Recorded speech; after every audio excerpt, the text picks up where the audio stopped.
let's do that. Let's go to the cool little out screen. Hi, welcome to Gauntlet Games session of Project Dark, the second one for Grand Conspiracies. I am Michael Matthews, he, him, and I'm going to be the GM for tonight's game. I'm online at Improv GM on Twitter, YouTube, and Twitch. You want to go? I don't know if Will and then Laura, if you want to introduce yourselves.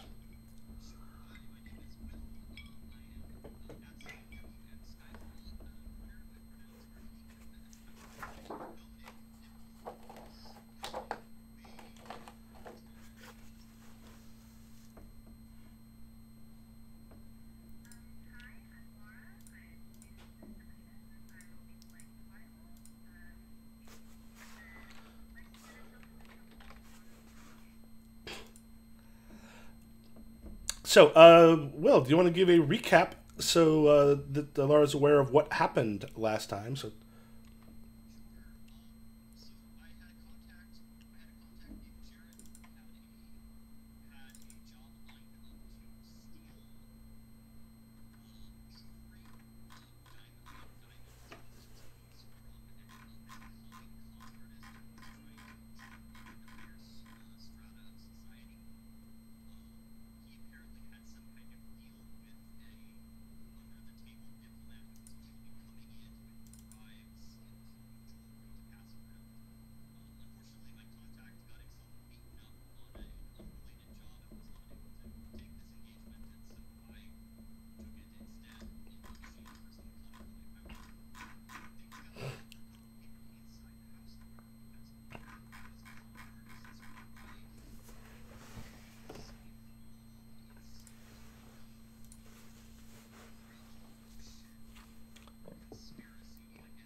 So we can probably go if you two want to decide, how do you two know each other?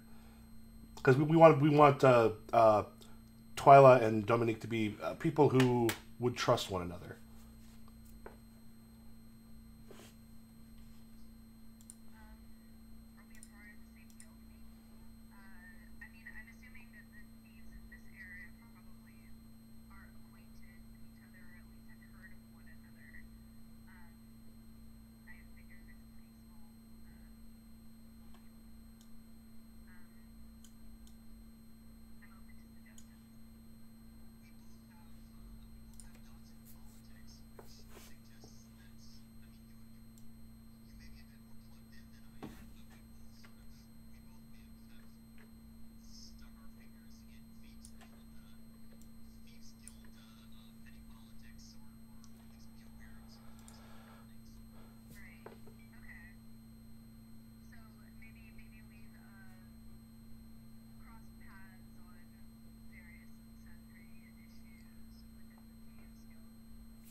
This and I'm so. What did Dominik? What did you do when you found out after you left the house? You got this very possible mystic. There was an ancient rhyme that went along with it about the Fey coins. Everyone knows the Fey used to live in this area. Now, whether that is actually true or not, it could have been great wizards, because magic does exist. It's fairly rare, but and there's strange ruins. There are supposed to be fairy circles in the places where they were. What people are supposed to be able to do with these is call upon the power or the Fey themselves, even across like the centuries. So, according to, and there is, if you look over on the right hand side of Roll20, there's like a little thing that looks like a newspaper up top. So the very first one is a chat where you can put stuff in. We won't be using it for dice rolls, where I will for a couple things. But if you like, you'll see like Twylla's character there, a couple other characters, and then I'll pop it up further. This magic rhyme that is supposed to talk about the power of Fey coins when you put them together.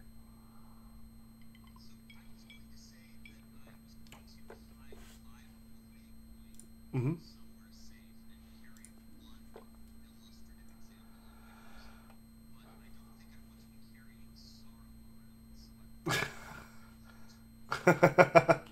Okay.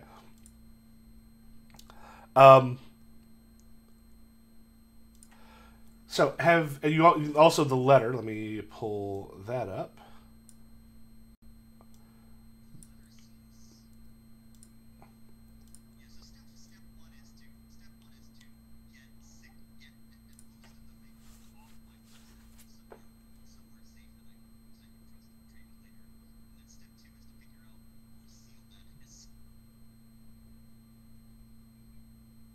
Well, do you both have two things in politics? You have one?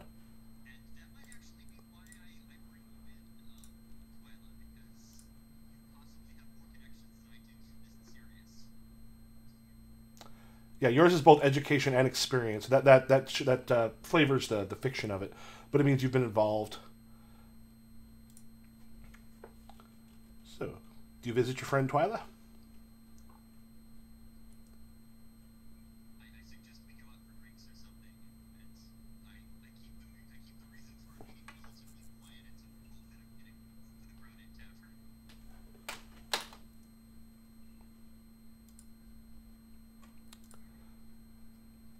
Are you in the same tavern we had last? I forget the name of it because we in Blades in the Dark that I'm also running. There's been a couple taverns.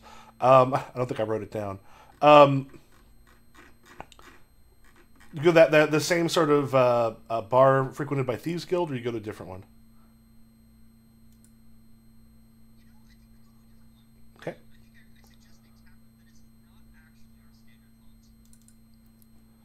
The Heron's Nest is one that is a little out of the way, but doesn't tend to have the kind of clientele that you usually find. In the places you go.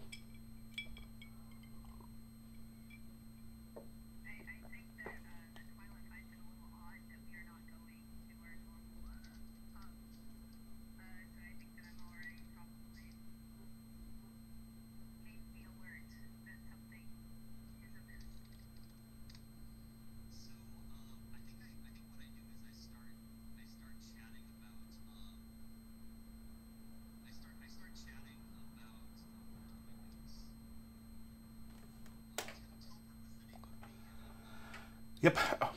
Yeah, it was a. This is where I made the mistake of having names that were too close to each other. Laramus Telberk is the con artist who married a very old lady who then died, but she was a minor nobility, and then he married on a house that's on the outskirts. Then he married Daramus Telberk.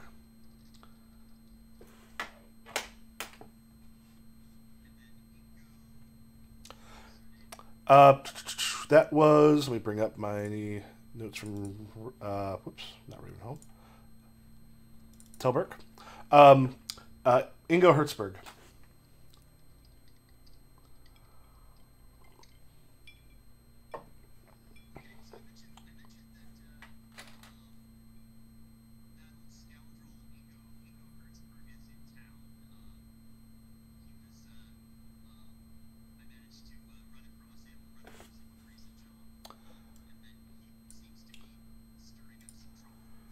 Yeah, Twylla, with your 2 points, what you know about Ingo, Ingo is the person that like high nobility and other stuff that the government send apart from the actual people they're officially sending. Like he's the one that often does the real work. But he's not as well known, so it helps him pass through places a little more easily because he just seems like he's their hanger on for the like quote unquote important people. But he is often like the true go between. Sort of. He's a professional diplomat who has made himself available to a number of governments, lords, and other stuff.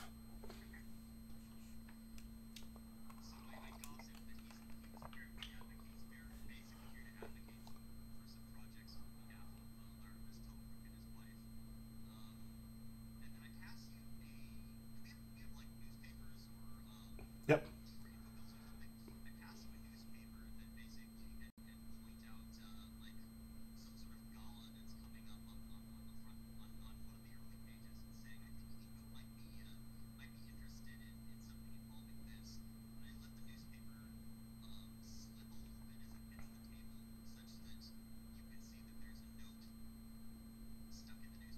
Yeah.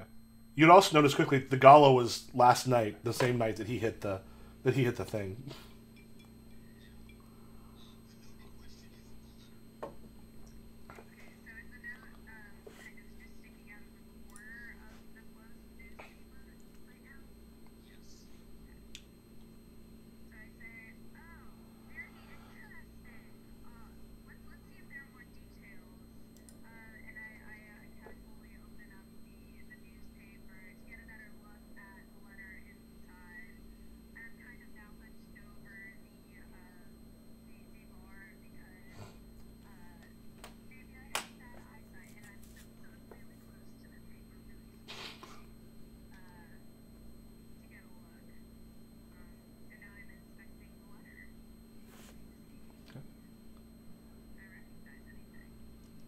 Okay. And have you pulled it up already? Looked at it? I will pop it up for you.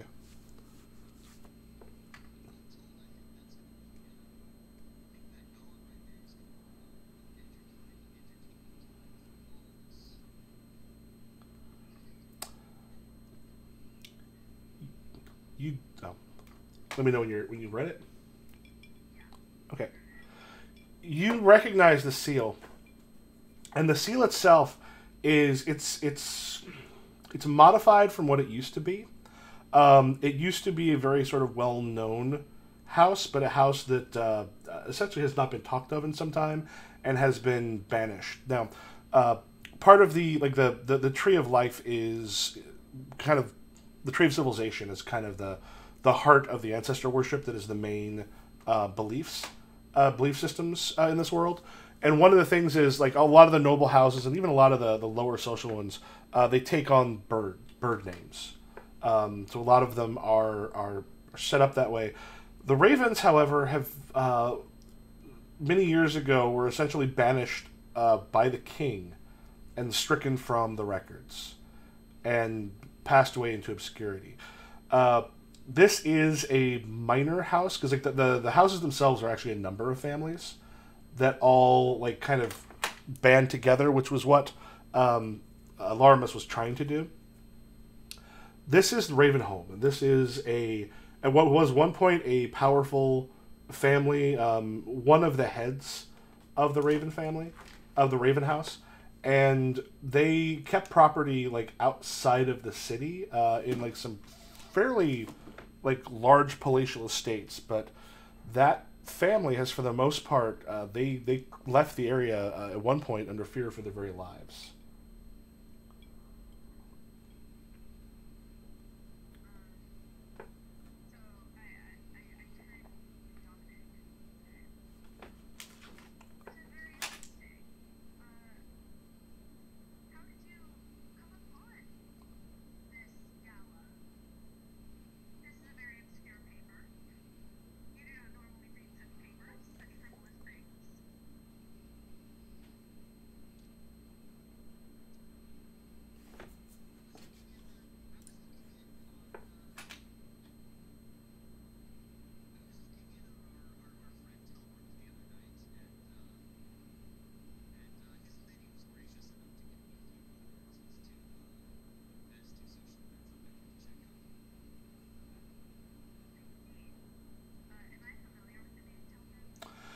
Yeah, Telbrook is. I mean, the original house was just sort of one that had. It kind of like held on. It had some money. It had some names, but she got taken by a very young dashing con man, and when she died in her like late 80s, people think of natural causes because she was in her late 80s. Um, he ended up marrying into another family, and he was the one trying to bring him. He's a two-bit con man, kind of a moron who lucked his way into money. Like not someone you consider to be the brains of a situation.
A lot like the nice thing about the Heron's Nest is you are not like too sort of low class to be there, but you're close enough that most people don't pay you much mind.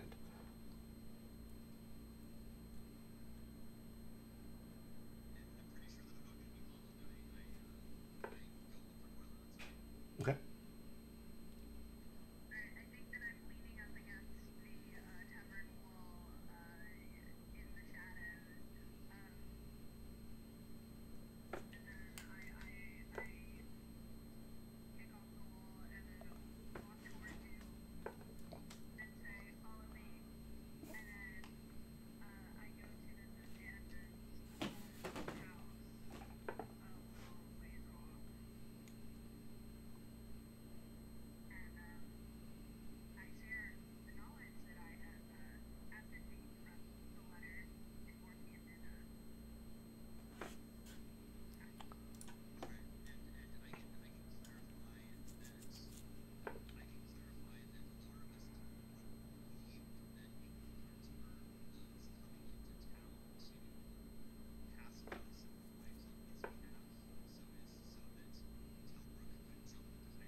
Yeah, Ingo was supposed to be using those for a purpose.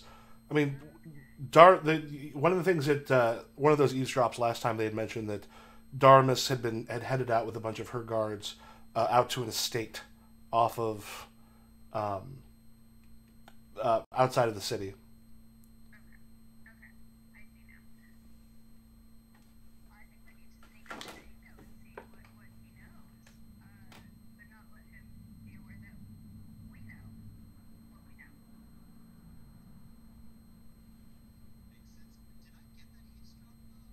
Pretty sure.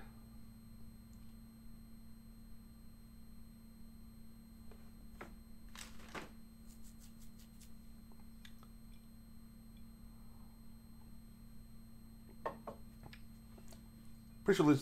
I thought.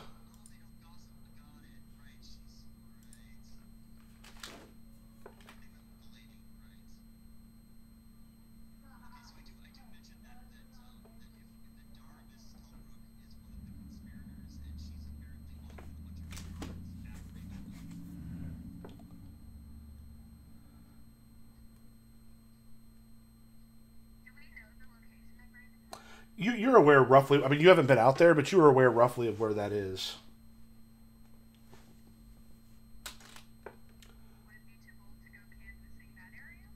Yeah, you could do that. It's outside. It's outside of town. And the nice thing is, there's a lot of darkness if you're going at night between here and there, um, and there's ways to get out there where you're unlikely to be caught. Um, but yeah, it's a place that should be, if not abandoned, maybe other people had sort of taken over. But as far as you're aware, it had not actually been. Um, no one had been there in quite some time.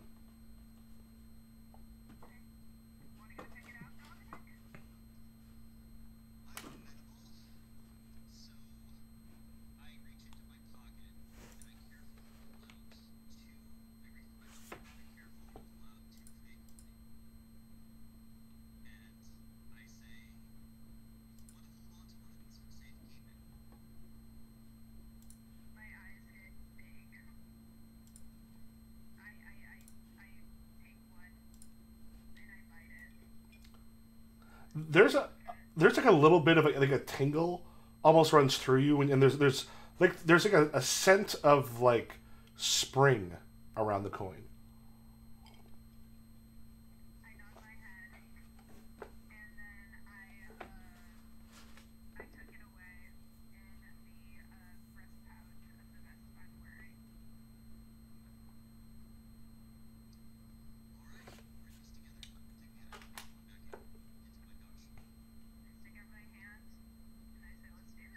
Okay.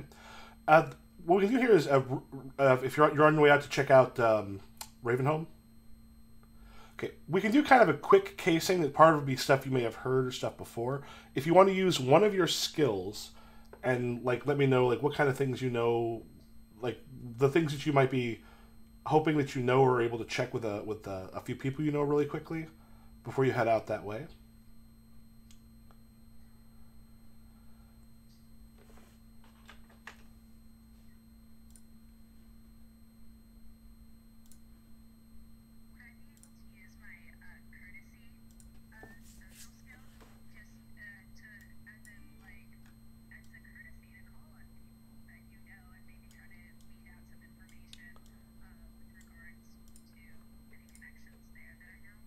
Yeah, you can basically like check with some of your connections to talk with them and find and like drop a few like can I get a little bit of information? Um, yeah, so you are able to do that. Um, how many points do you have in it?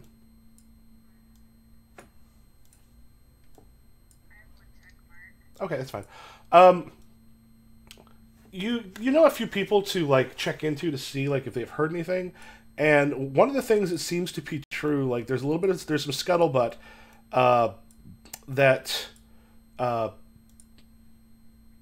uh, Darmus and Lord Ravenholme, who came back to the area kind of on the down low about a year ago, that they have become involved, and no one's quite sure if her husband knows or if something's supposed to happen there, but it seems like she has been involved with this guy for a little while. They've been at some rather some parties that are rather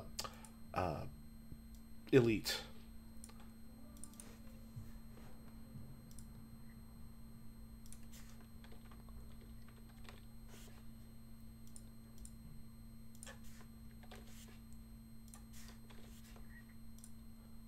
And for Dominic.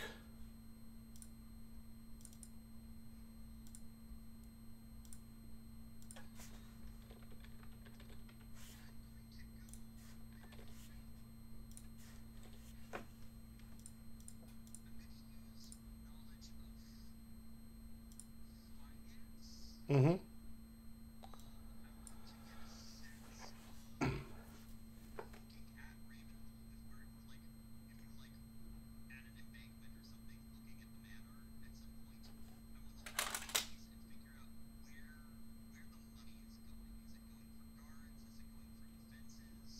Okay.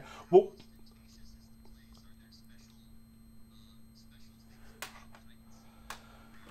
yeah, we'll say when you arrive there. We'll kind of let you know as far as that goes. So the two of you head there.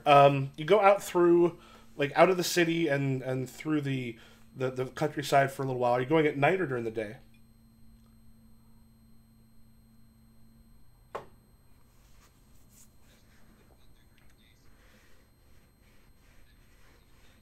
Okay. I will say, as you're getting ready to leave, like, is this like the next day or is this that same day?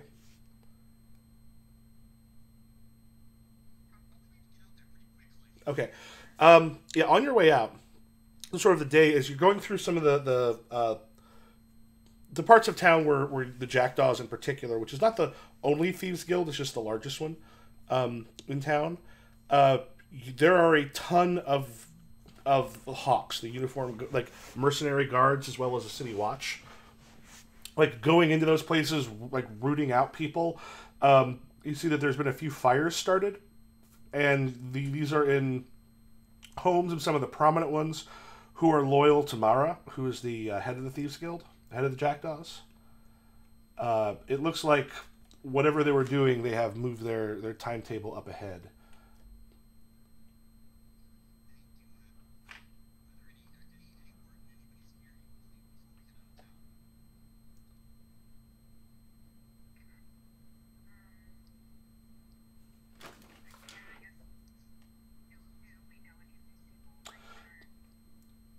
Like you're seeing people being dragged into wagons that you know. You're seeing, like I said, the couple fires that have broken out seem to have been very clearly set because like you know these people.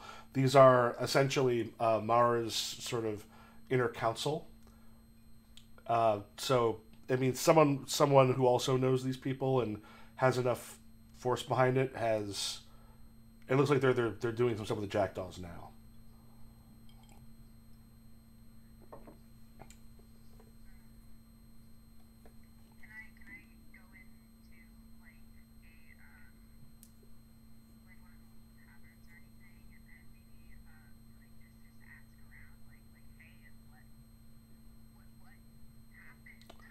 Yeah, you go into one of the not the taverns most frequented by the Jackdaws, but one of the other ones that you've known people there. And there's some blood on the floor. Some tables have been overturned. There's not a whole lot of people left there anymore. The bartender Ian just kind of looks up and goes, "Is it both of you?" Yeah, yeah. Twylla, Dominik, this is not a particularly safe place for you right now.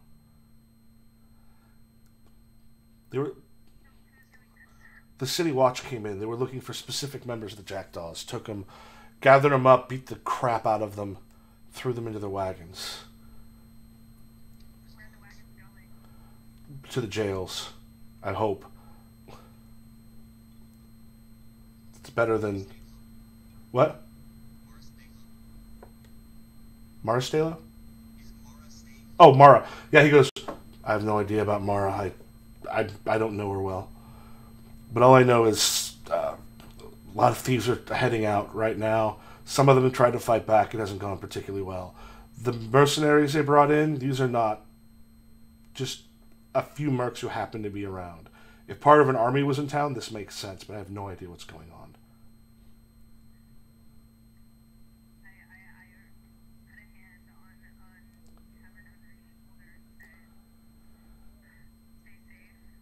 You too.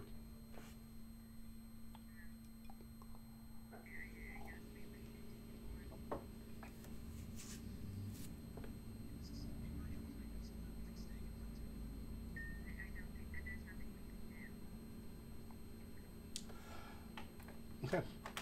So heading across the fields and such, and making your way through some of the kind of more lightly forested woods, it's getting towards evening. It's not, the night hasn't kind of fallen yet. The estate itself, you have. Well, here, let me. I'm gonna pop you over here. You should be able to see parts of it. On the left is the first floor. On the right is the second floor. The part of that'll be like the ones where people are at, windows wise, come nightfall. But the actual estate itself, it's fairly large. There's like a pool out back. You got a hill that leads up to like the windows of a library, and then there's like a covered porch that heads around it. But it's fairly large. You do see a number of guards there, though a couple that are kind of like pacing the outside. The weird thing is, though, that you are seeing both colors. Well, probably not weird in this case, but the Telberks and the Ravenholme colors are being worn, and the garb is being worn by these guards. So it's a mix of guards who probably have not worked together very much.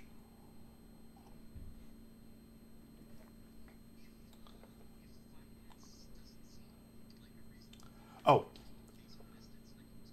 yeah. Well, I'll also tell you this: that as far as finance goes, the stuff you're looking, the guards here are personal guards, and with the amount of money and such that was brought in, what seems pretty clear is that he had met Ian had mentioned that a large number of mercenaries, and with the amount that you saw, those mercenaries would not normally be in the city altogether working. The crown tends to frown. Like, individual mercenaries get jobs as guards all the time. But they were, like, wearing the mercenary patches. They were there together in enough force, not only that someone is paying a large mercenary company to be here, but it also means that before too long, other people are going to know. But the good thing is, when you're looking around here, you're not seeing them out here. Like, you are seeing personal guard, and also not, like, the elite sort of personal guard.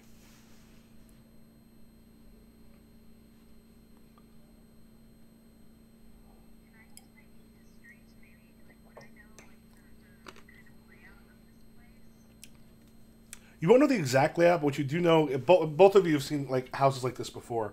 The things that make them difficult to kind of burgle is the fact that not only do they tend to have like wooden or tile, or sometimes, God help you, marble floors, they also tend to have very wide open areas where a lot of places they build for put the most rooms you can in the smallest space. So you have hallways, you have like dark little alley, like little places you can go. Houses like this tend to be big. They're not always lit. Like in the evening, they're not lighting the whole thing because that gets super expensive with candles. And a light on like the kitchen or something, you can see your way across the floor without too much of a problem. So there's going to be some darkness in there, but the openness of it is going to be a problem. And you're actually able to look in through like a number of the windows and see, if you kind of make a circuit of it. You have these kind of big and large rooms. There is, on the back of it, there is a balcony that goes along the top. And there's the porch, the covered porch that goes along the front of it. And then there's a large pool out back.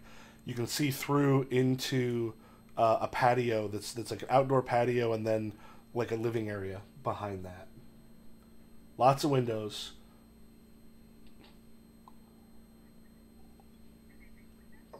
And particularly on the first floor. This is a place that's built for luxury, not defense.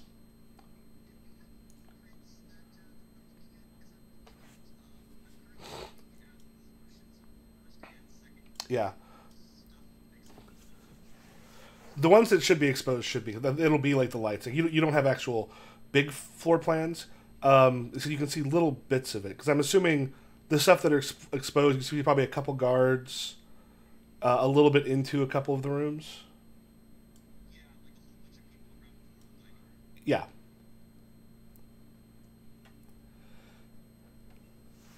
That is something. Some of the stuff as night falls, you'll be able to see a little bit more, but like it's a fairly large open place.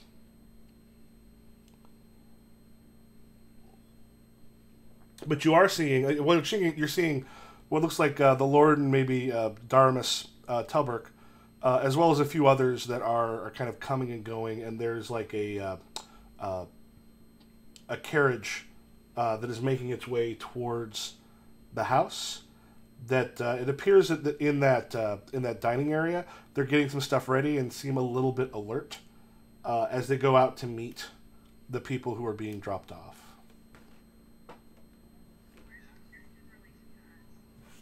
Um, so the thing is, you're actually going to be able to. Okay, let me do this real quick. I'm going to give you a thing that has a real quick, like basic layout because you're not able to see a lot from where you're at. But the first floor has enough windows that you're going to be able to get a bit of a look at it.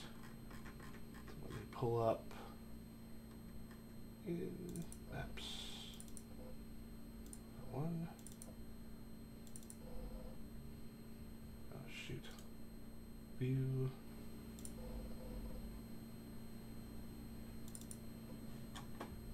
Okay.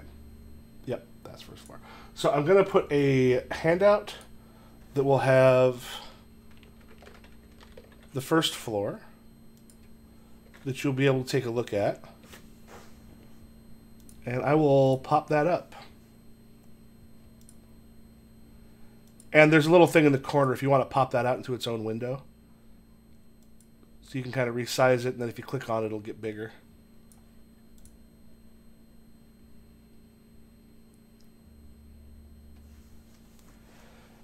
So there's enough sort of woods and such in the area that you would be able to position yourself pretty much anywhere. And like I said, the guards themselves are there's several who are hanging around outside, often looking a little bit bored.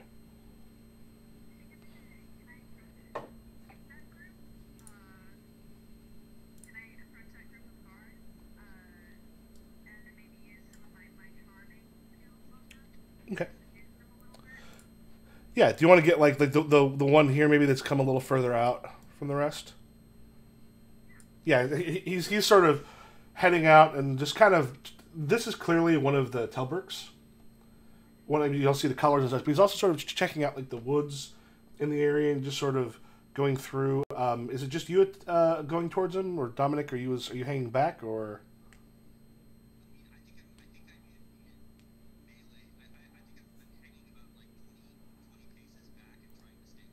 Okay.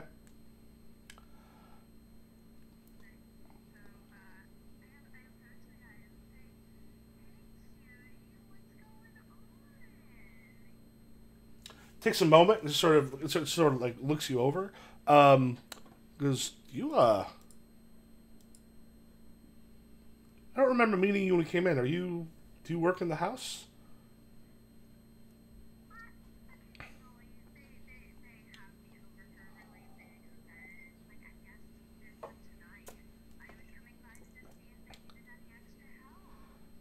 Oh.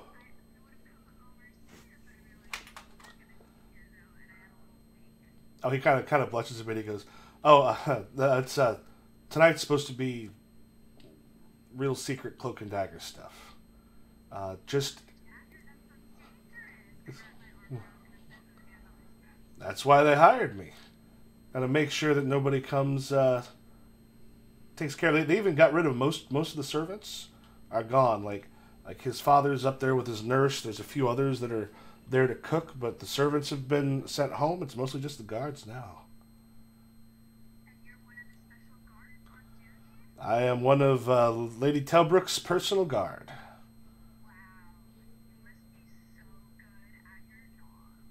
Wouldn't be here if I wasn't.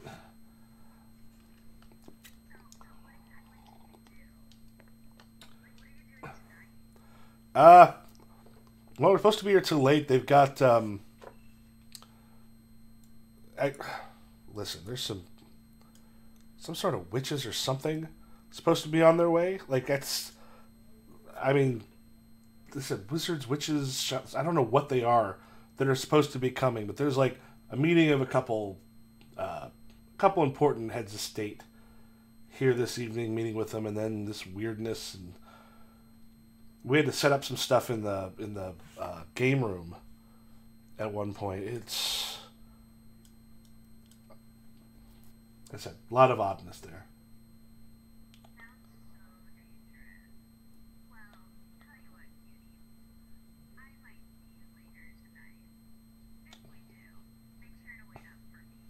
He just kind of looks at you. You see like the smile on his face. He just kind of turns and goes, "Still got it." As he walks back, as he walks back towards the house, a little bit of a pep in his step.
You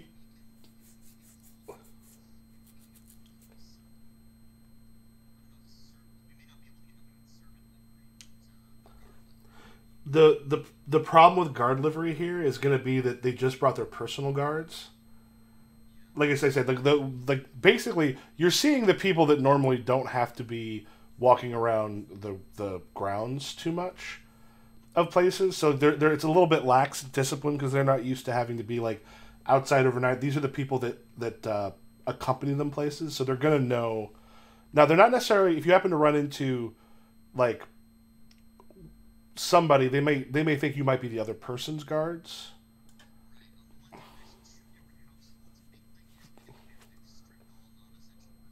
Hmm. Yeah.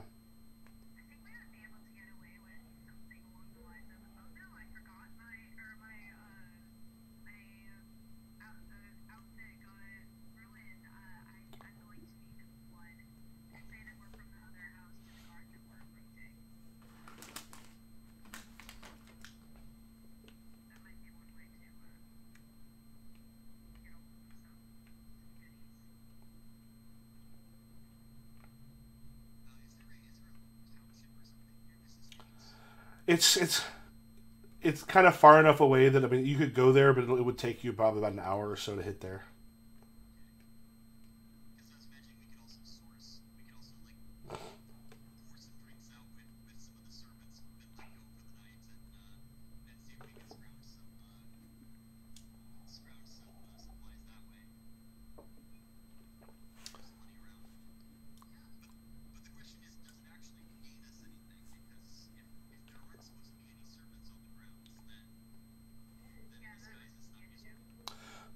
Luckily, there's usually a couple live-in guards and servants in a place this big.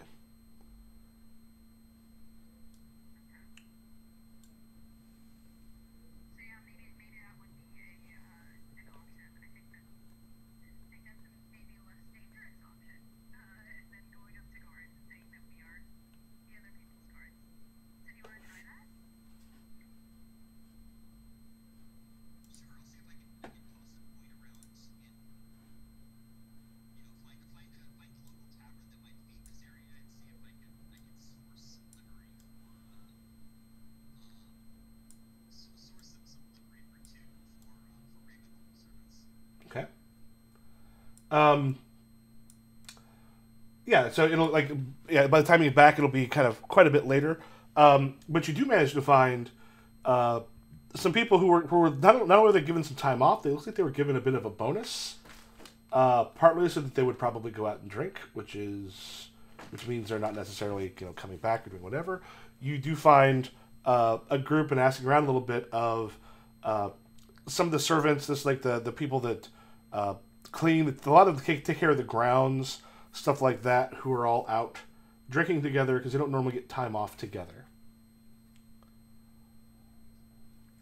They're at one of the bars and they're spending a little. They're buying a little better stuff than people of their station tend to. Mm-hmm.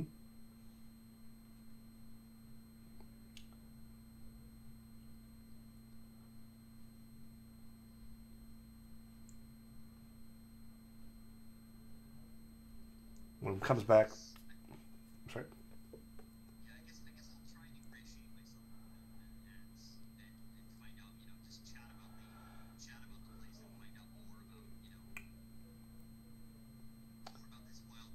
Yep. One of them kind of comes back and like goes up to the bar and like slams down some coins, and goes, "The better ale, the stuff that one. This one that's a little more expensive, but not like huge, like break the bank." He's sitting there just, occasionally these rich people you work for, they're not that bad. Give us a bonus, tell us to go on our way, have a good evening. Sweet.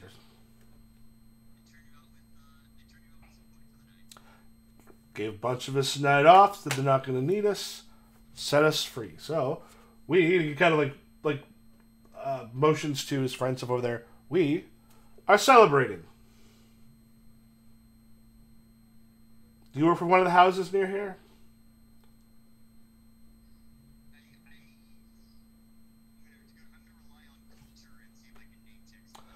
Yeah, there's like basically out here you have a lot of like the rich people will have their like estates kind of way out in the middle of nowhere, and then these basically small villages and stuff around that they can buy food and other stuff at. Um, you name drop one of those. Ah,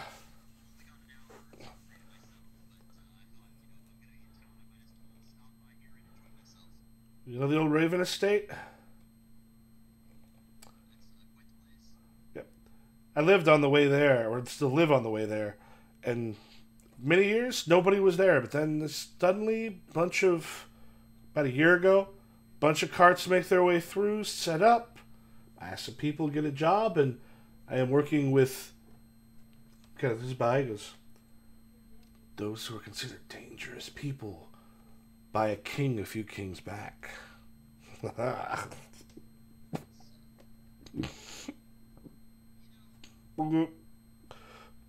Okay. Uh, now they're pretty well up, but I just happen to live down the path from them.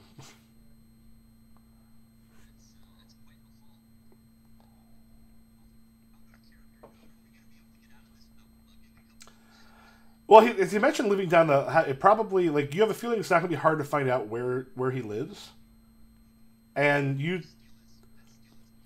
yeah, you'll be able to kind of like just like pop in and then grab some stuff because like the one thing that the very rich, especially those who still consider themselves sort of high nobility, which technically Ravenholme isn't, but this was their home when they were.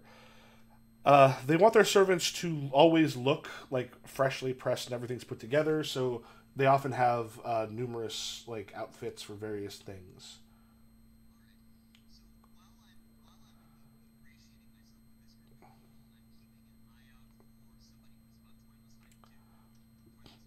Hmm. Yeah, yeah. And Twylla, you'll definitely also see someone probably about yours. Yeah. Also, we'll actually give you both a chance to do. If you want, there it's a little bit there. It's getting towards the night here. You got the fire, the fireplace. There's lots of noise and people moving about. So it's one of those things that the stuff that you might do, people aren't going to notice. There's a stealth level of 4 right now. So if you each want to pull 4 cards into your hand, and this is like if you're going to steal keys or something along those lines, this is an opportunity to sort of test out how the system works before you reach the house.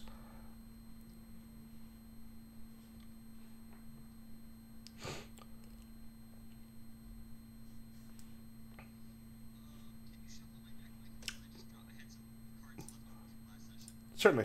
Done and done.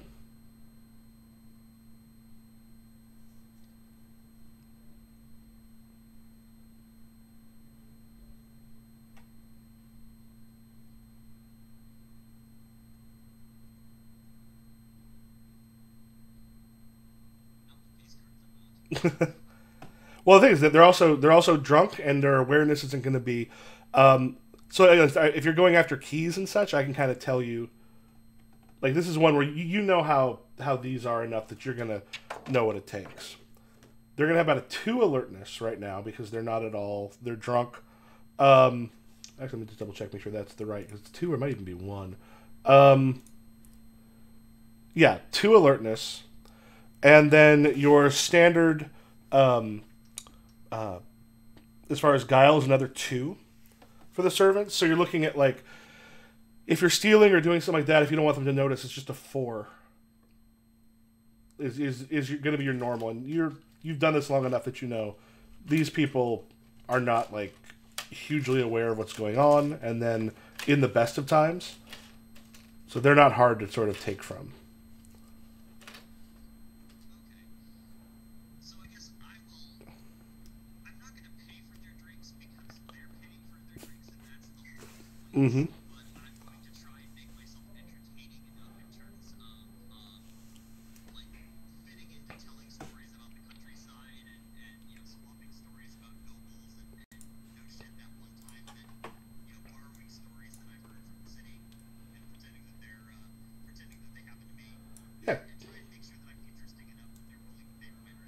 You got 2 fellowship. That's not going to be hard to do.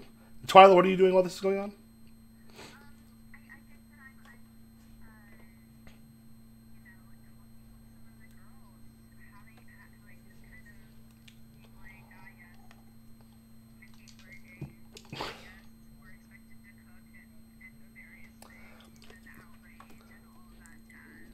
One of them just laughs and goes, "Not only are the cooks still there, they had to bring in some of the strangest things I've seen, like a bunch of ingredients we've never had there before, some sort of meals that I don't think they've ever cooked.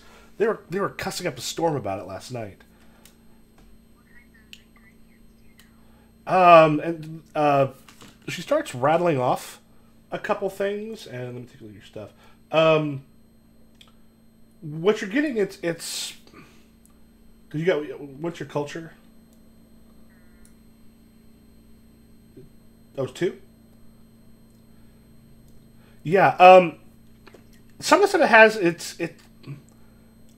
you've heard of this stuff before. You've heard that like people will sometimes get these particular things, but these are either for like very sort of exotic meals, like meals that are you don't see in this area of the world too much, but they're also all supposed to have like they're the kind of things that people buy for its like quote unquote medicinal properties. Not necessarily to get high, but it's like, oh, this is something that will bring fortune, or this is something that will make you more whatever. Like it's you've heard them a lot among the rich, sort of mentioned. Whether that's true or not, like arcane is such a unusual batch of knowledge. I don't think either of you have arcana. Yeah, so you're not sure if any of that stuff's real or not.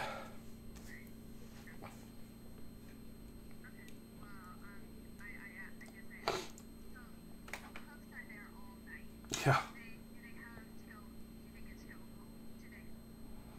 Depends how long it lasts. They might end up crashing in one of our rooms, or well, one of our rooms. And she goes, and she kind of points to people. They live there. I live here in town.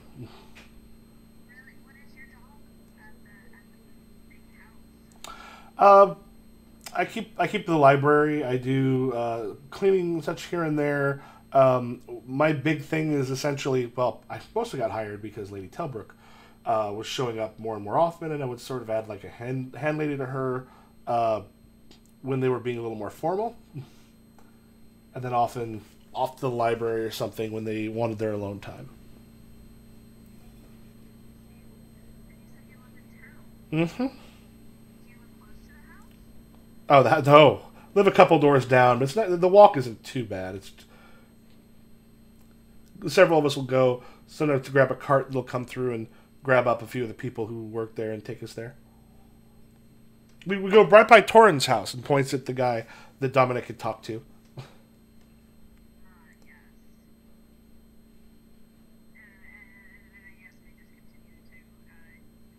Mm-hmm. Okay.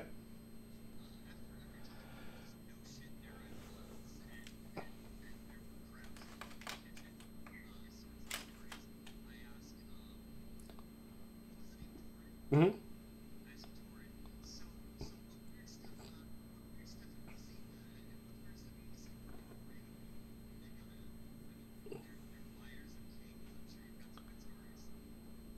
For the most part, a lot of people kind of coming and going.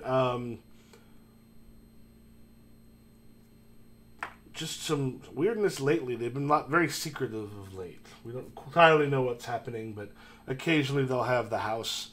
Everyone has to leave for at least a while. People come in, they'll talk about whatever it is that nobility talks about that we're not supposed to be around.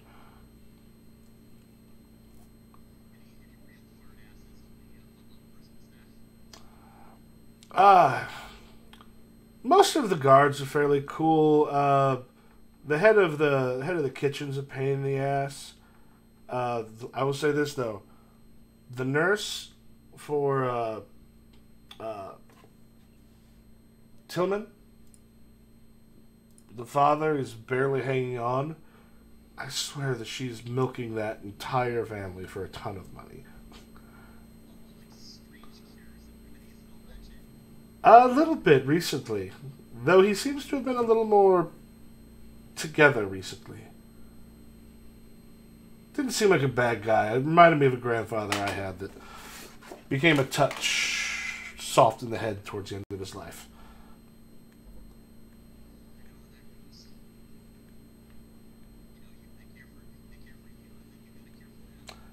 Yeah. He has been more. He's been more lucid recently.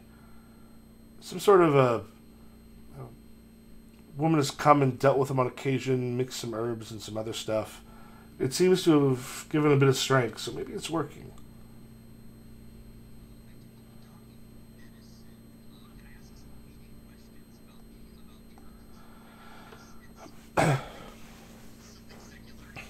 Um, the stuff he kind of describes doesn't appear to be. I mean, it's like some of the stuff like that they take for, particularly for like dementia and Alzheimer's. The kind of as you're talking to him, that's what it sounds like. Um, the kind of stuff that you might normally give for it, there's not really a whole lot. There's a few roots and some other stuff that people say do things, but you're not aware of anything that actually makes a difference. So from what it sounds like, it sounds like other types of things. So this might be something more magical than less normal.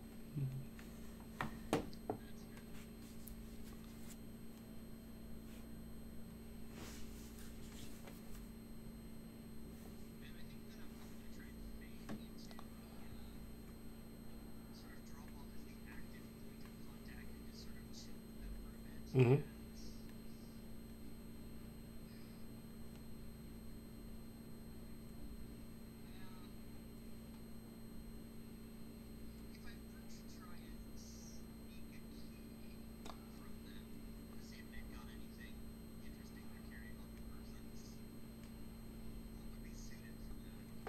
Um, I will say, with the way you've been going, I think finesse, just like the quick fingers, will help a lot of people around in small areas. Nice thing about bars like this, when people are drinking a lot, they're easy to steal from.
Yeah. Or I'm pretty sure. Let me just double check. For additional phase 10, they come into play if the action succeeds.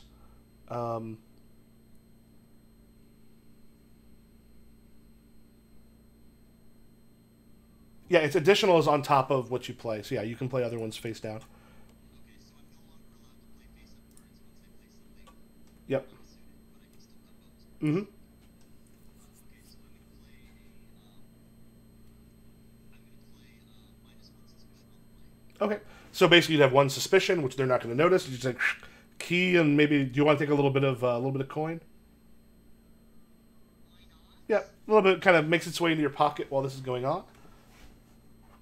And Twylla.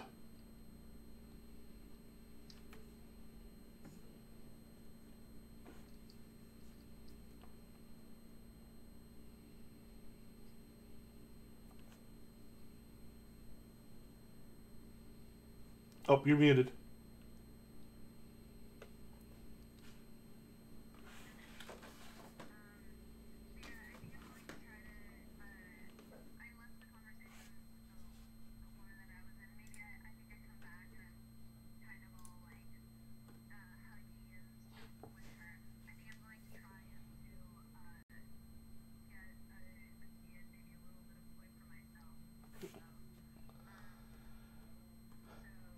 I'll go hearts is suited for one because that does take it's a little. There's some boldness there, and then you get to choose another one to be suited.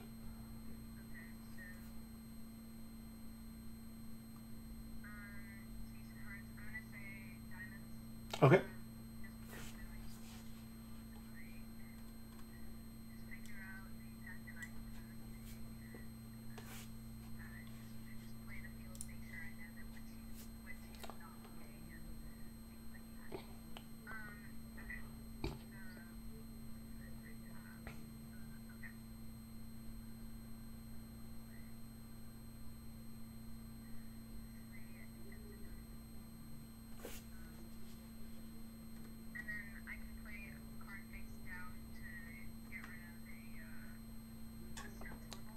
Well, that could be like so suspicion. So I would say so. Where did you play your card at? Oh, there it is down there. So you're gonna want at least a 4. So because you got essentially usually there are two in sort of the guile, they're paying attention, then 2 alertness because they're drunk and partying, so they're not really paying too much attention.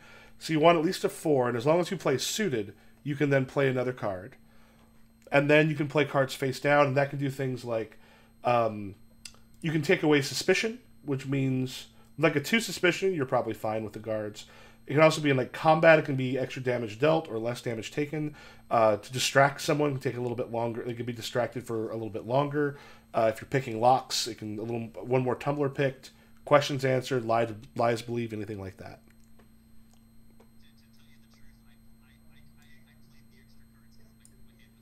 Yep. Which is also not a terrible idea.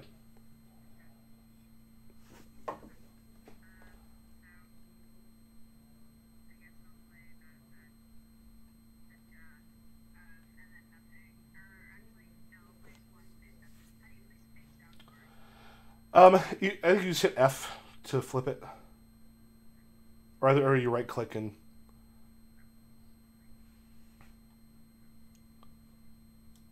Yeah, if you right click on it, you can get a little menu thing. You hit flip. Maybe F. Does F work on this one? Whoops.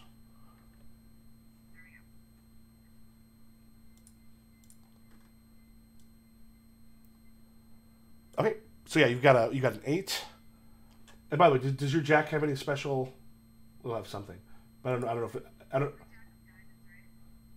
Yep.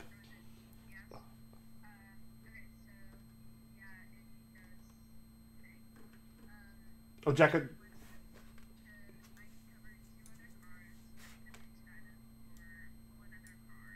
Yeah. If you wanted to keep that, that's worth 5, and that ability can make other things suited. You could. Yeah. If you wanted to play something else instead of that one, or if the other one's one that you want to keep more. Gotcha. Okay, good. Yeah, so then we can discard those. You also end up with key and a little bit of coin. And then just go here, we hit delete. Those go in your discard pile. All right. And I'm assuming through this conversation you also found out roughly where they live as well. Like, yeah, both of you got enough information that you're like, yeah, I know where this person's at.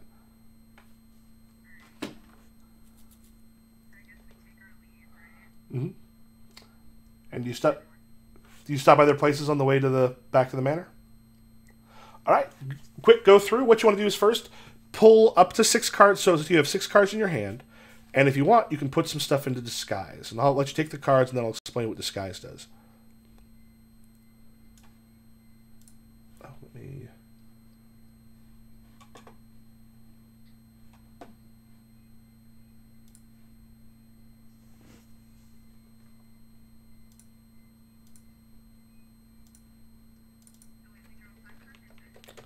So you have a total of 6.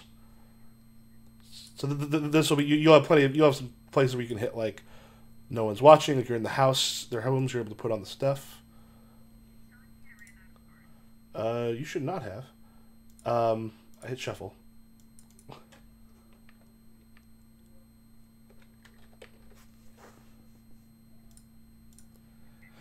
So one thing you're going to be able to do, you can put up to 4 in your disguise. Now, when you put up to 4 in your disguise, and actually, let me go ahead and grab that thing to put it back, to paste those in. It will mean that you have less cards you can have in your hand, but it also means you can always pull directly out of those cards. Like anytime you got to pull cards, you can actually pull them out, or you can actually play them as well. During play, you can draw from your disguise deck instead of your deck. Anytime you're allowed to draw from your deck, in any order that you like, and then moving the other ones over. And you can take actions to return stuff to disguise. You essentially could kind of preload some stuff there that you want to be able to use. And it also does act as a disguise level, like almost a portable stealth level for when you are dealing with guards and other stuff. Like, they'll eventually notice, but it makes it a little bit harder, particularly if you're in a place where there's several of them kind of hanging out. And plus, they often don't immediately think, oh, hey, this person's a thief. When they see it, there'll be at least a little bit of trying to figure out who you might be. It can be good to do that because, like, you may not want to put all your good cards, but having a couple of them so you know, oh, I'm going to do this thing. I'm going to sneak over here, and there's some guards there. I'm going to maybe pull something from my disguise.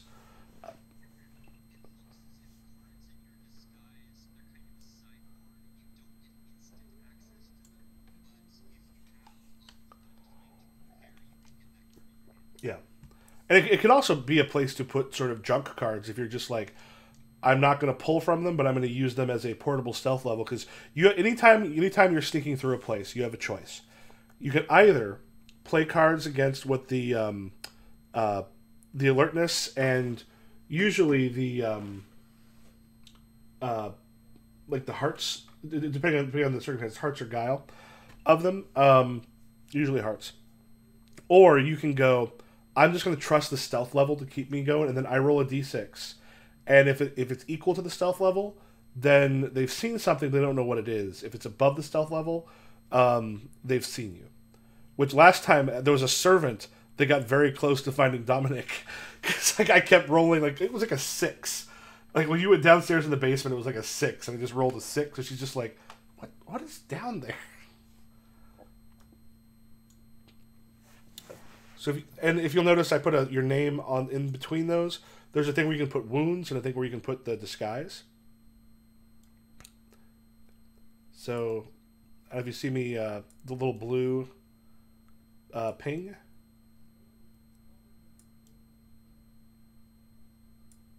So if you scroll out on Roll20,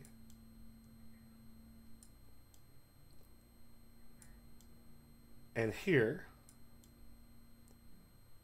it's just a little place where you can actually put your cards for disguise. Like right above it, you'll see where Dominik has put his cards. Oh, this also reminds me, Dominik. I can. Oh, I don't. Can I do this for you? No, I have it on the overlay, but I didn't make it separate. So I do not have your name in a cool font to put there this time. I'm going to refill my drink real quick.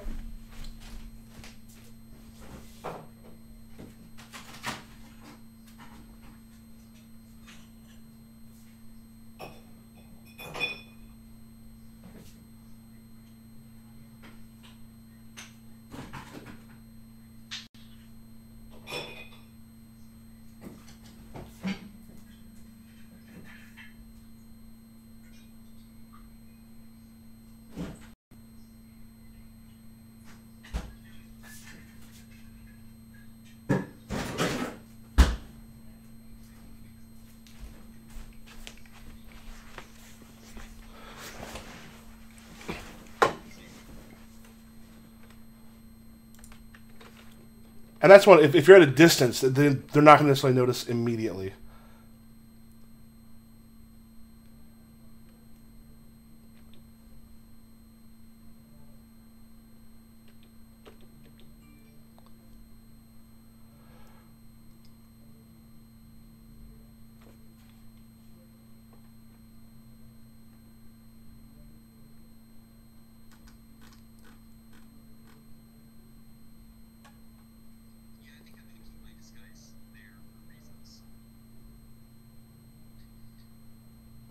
Yeah, it's also one where you can refill it by if you have a thing like if they're coming and questioning you, you could then play against like every one you put down for a +1 lie believed lets you put more stuff into your disguise.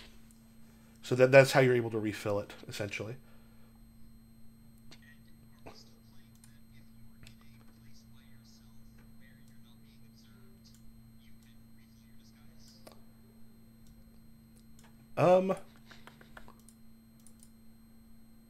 I think you're actually I think you're able to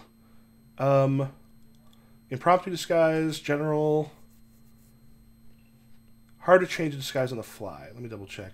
I know there are some special abilities that let you do that.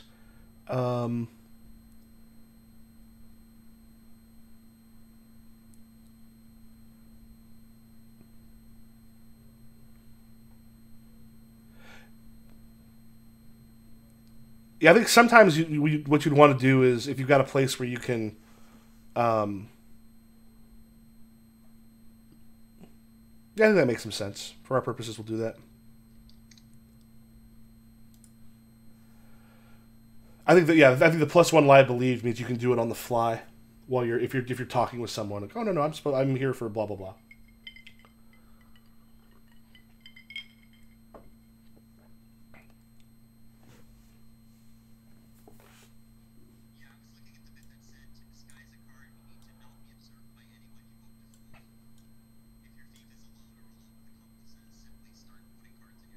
Mm-hmm. Yeah.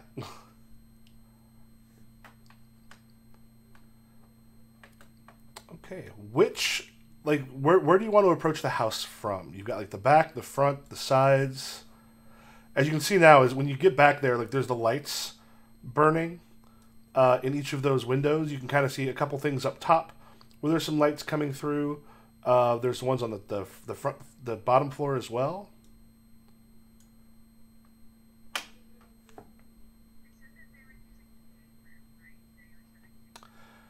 They mentioned that the witches were in the game room.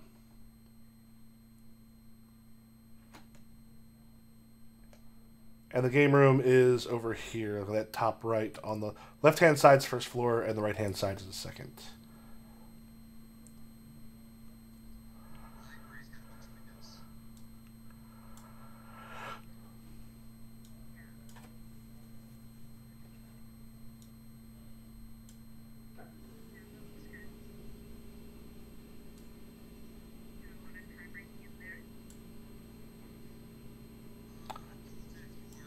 Yeah.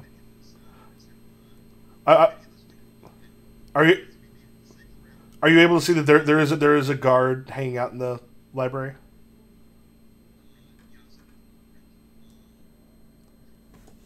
Yeah, because if you then look on the map itself, there's a couple rooms you can kind of see some into from outside.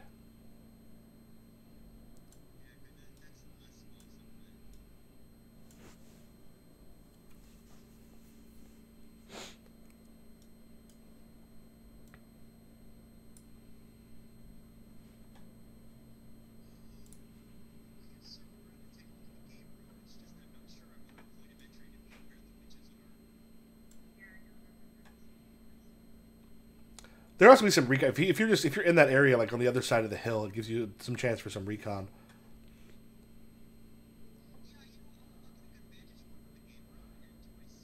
Okay.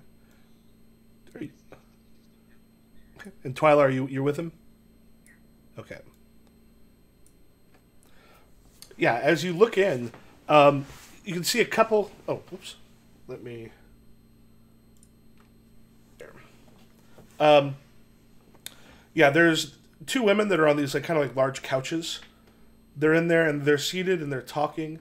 You'll notice on like the billiards table, there are like there's some stuff that's sort of piled up on there. Some of them are books. You also see some other plants and a couple other things. And the two of them seem to be in a conversation.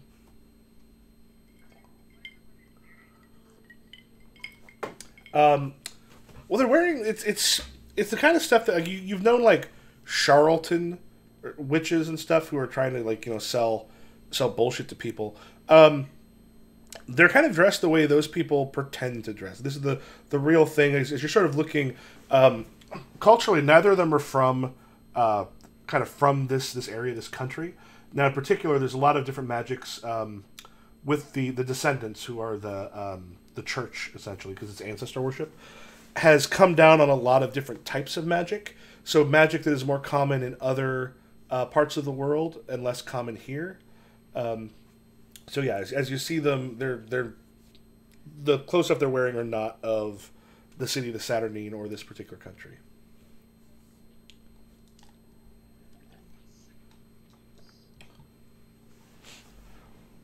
A little harder to see in the second floor because this has very large roofs for the most part, but you can kind of see it if you look over on the right hand side.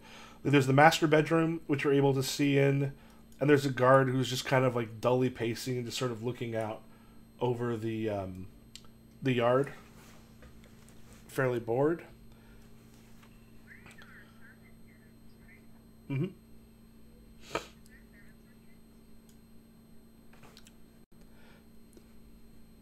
Yeah, if you check one thing on the map you've got, but the servants' entrance is going to be over in this direction. There are a couple rooms specifically for servants that are essentially on the northwest part of that house.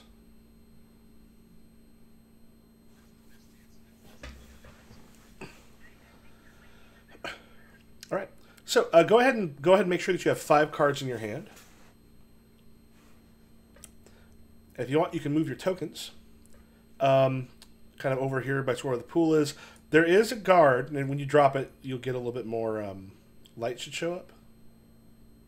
Oh wait, I've got to redo your. Okay, that's what's happened. You don't have. I had that other thing for you. What it doesn't do, and this is a little frustrating. It doesn't keep those token things. I should check and see if there's a way to make that happen. There you go. So now you are pushing away some of the fog of war. So yeah, as you sort of go by, there's a guard just sort of sitting on the back patio. You see him occasionally kind of get up and just make a furtive little walk around, and then there's one that's just sort of wandering over here in those places. So on this one, depending on what you're doing, or if you're sneaking by them, or if you are I don't know if you're approaching them or what it is you're doing.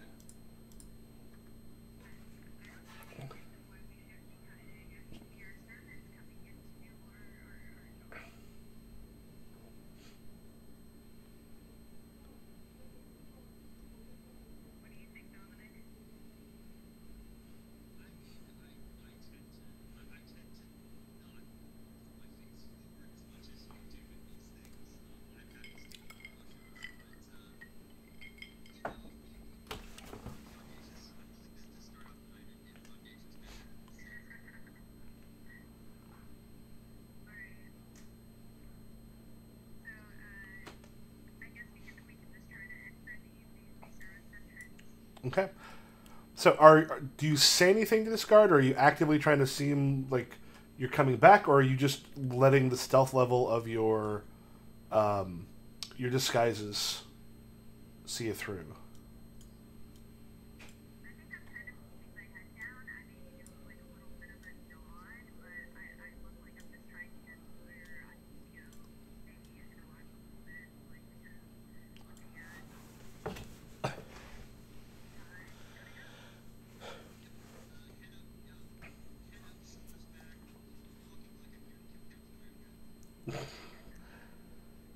I told you, stop walking like you're gonna kill somebody. I'm sorry. I just keep forgetting.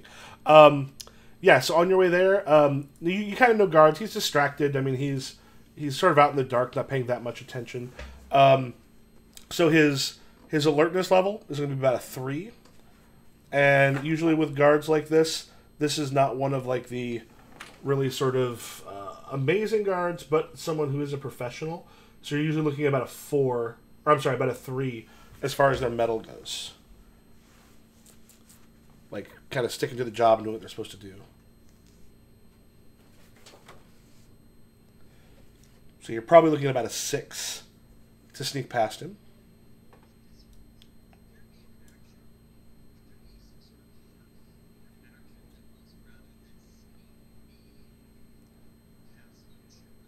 Yeah, so sneak by him in this case doesn't necessarily mean he doesn't see you. It's mean he doesn't care, doesn't notice that it's unusual. So basically, this is more about raising suspicion. But yeah, because it's one where if you are a little more forward and say something or whatever, he might just think, oh, a couple of the servants have popped back in. They mentioned before people aren't supposed to be coming; they're supposed to be away. But it's easy enough to make an excuse or two for a number of reasons.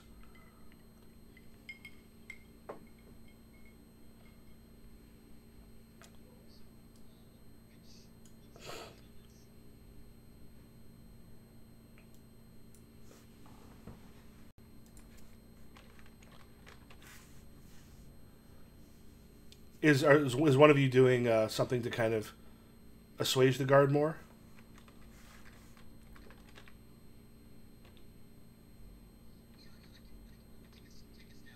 Mm-hmm. Oh, sorry.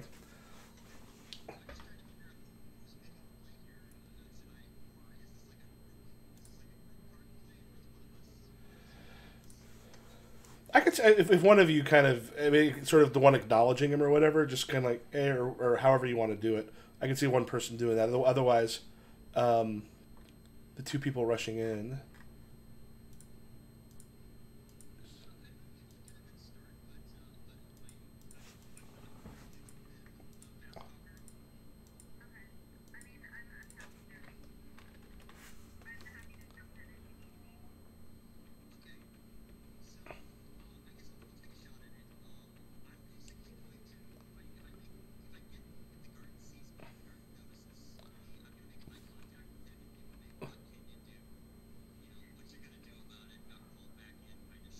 Mm-hmm.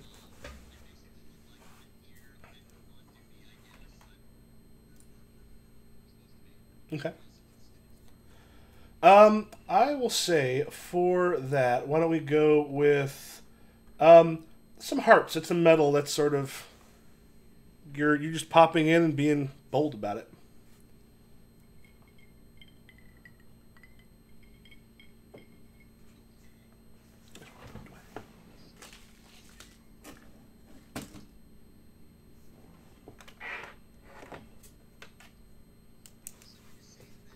Oh.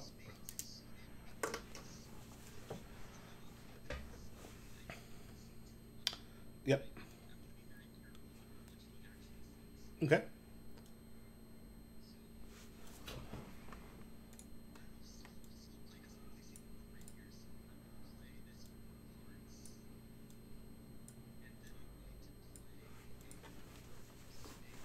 Okay.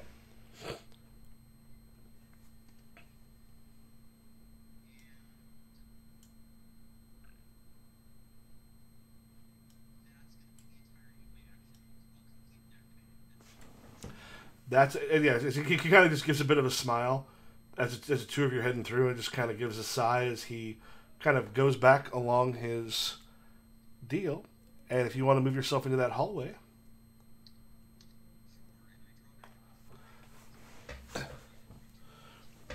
yeah. If you both want to take 6, because the moment you get in there, it'll be at stealth level 6. Oh, true, 5.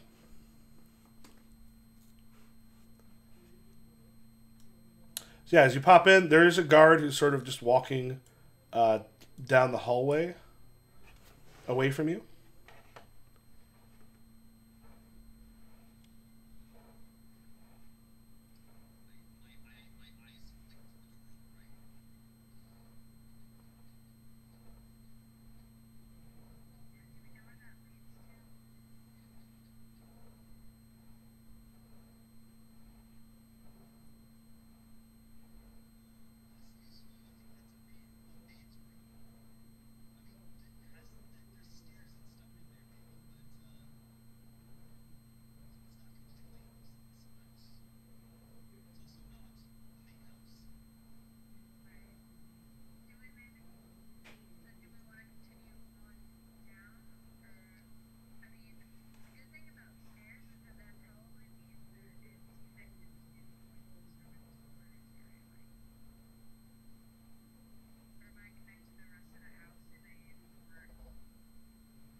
Mega room.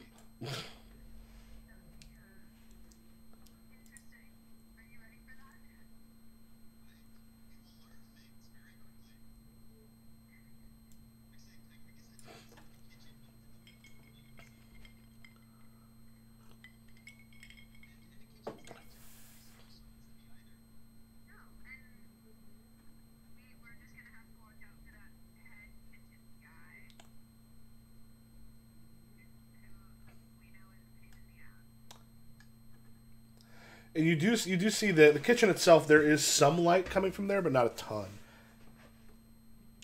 Like all right. So you are either at this point going to, if you want to count on his roll to see if he kind of heard you come through, or if you want to play while he moves.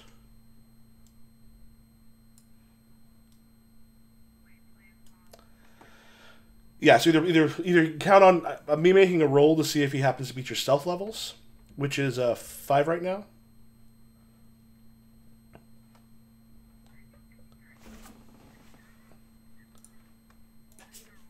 In stealth level, you'll trust. 1. Yeah, he just heads out and moves elsewhere. You head over to the door. You do hear, as you kind of go by, you hear a little bit of snoring coming from this area.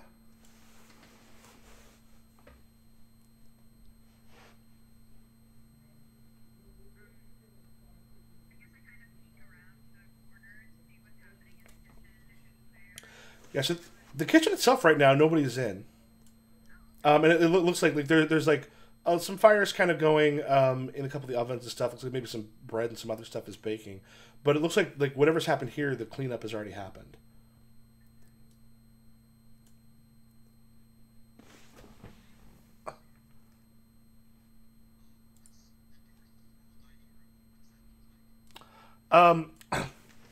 The door here, it's the one that's from the kitchen. So it's one of those, like, you got the little counters and stuff around it, but it's one of those kind of quiet and quickly opening servants' doors, so they can kind of pop in and out without being particularly obtrusive.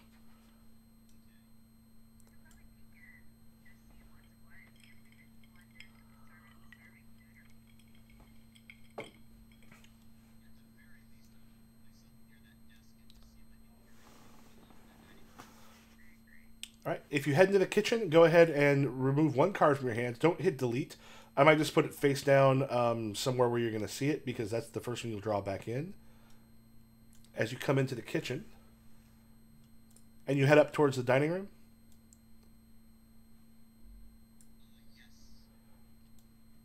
Okay.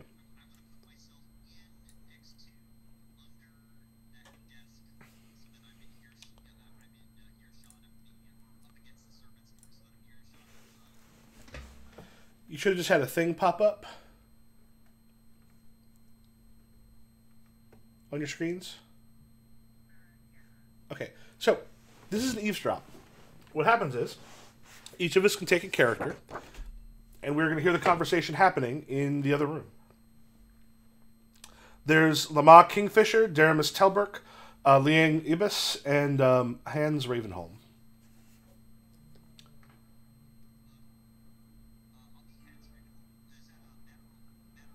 Man.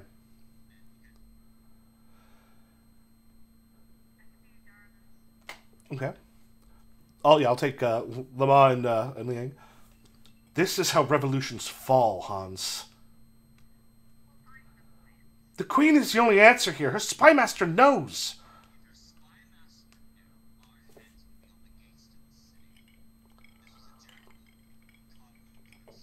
I don't believe in coincidences like this.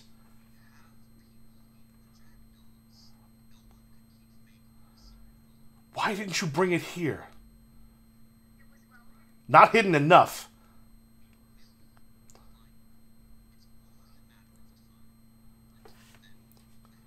We can't move forward now.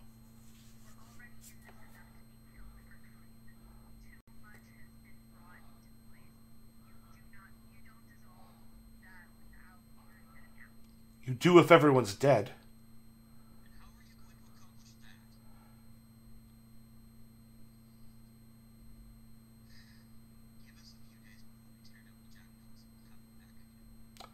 Better not be long. The papers have already been placed. It wasn't cheap to get them, and wasn't without danger. If we send someone back to the temple to remove them...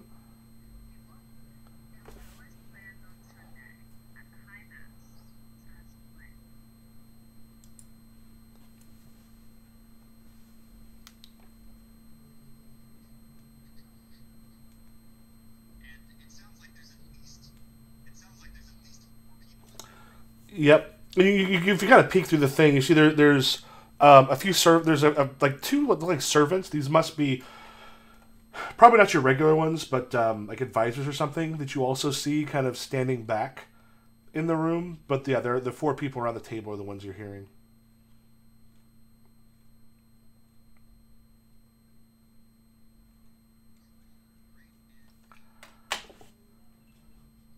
Also, at any point, if you do want to steal from something in the room you're in, let me know. I mean, certain things, of course, are going to have more than others. And then I'll kind of let you know, like, I'll ask, oh, do you have one of these things?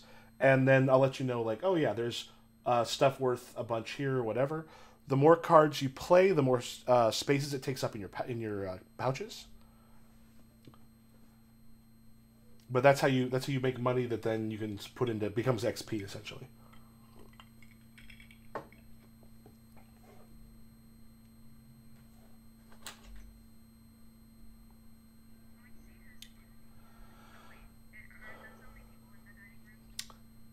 Yeah, there's a total of 6. You can kind of like peek through the little bit of like that door thing a bit, and you can see that there's the 2 of them that are standing kind of back, not too far from you. But then there are the 4 around the table. Those are the ones talking.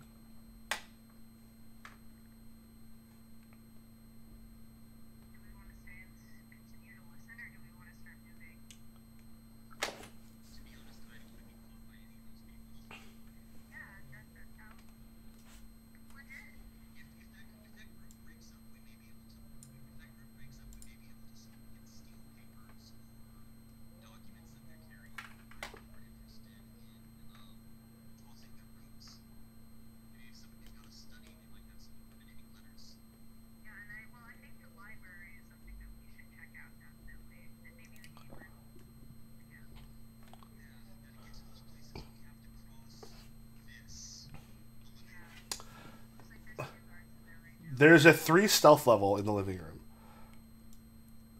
So in certain respects, depending on what your, if you raise your disguise level, you actually might be better off relying on your disguise level as you go in.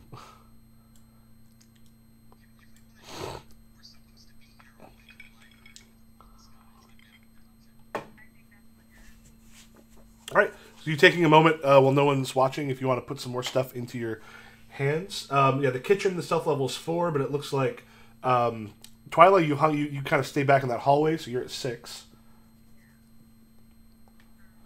So you can pull that one card that you had put down before. You can pull that back in your hand, and then choose what you want to put into your disguise.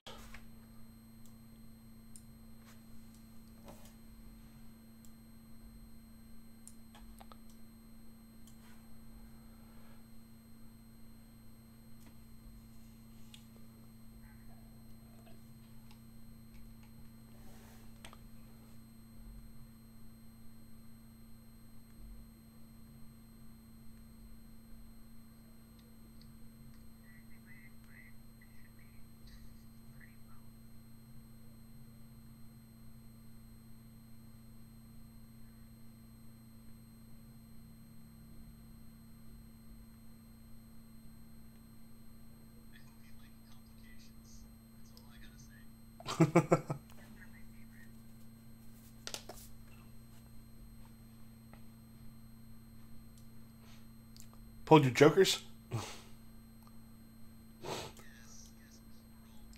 Oof.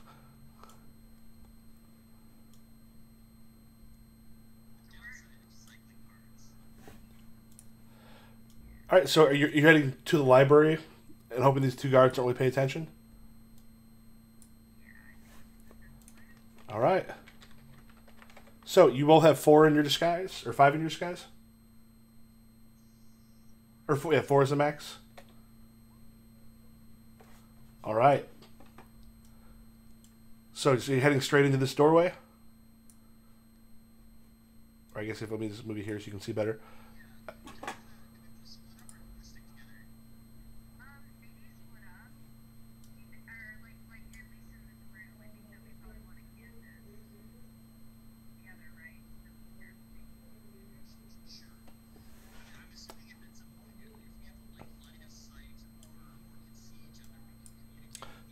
Exactly. Mm-hmm. I mean, the nice thing is there are like actually like in the middle here. You look up. There's actually a walkway that goes up against the second floor.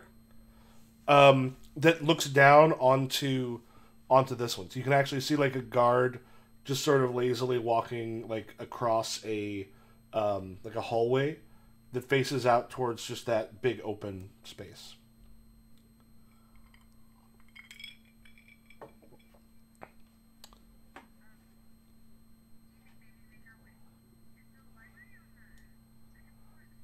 It's on both.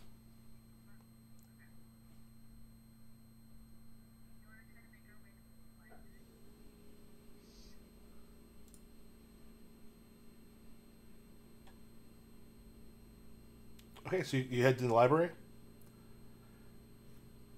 It is fairly dark when you go to the library. It's about a 4. Like there's a couple candles, and mostly it's like a little bit of like the moonlight, which is not a full moon at this point. But as you come in, if you want to choose Hardrat, Poliferno, or Bast,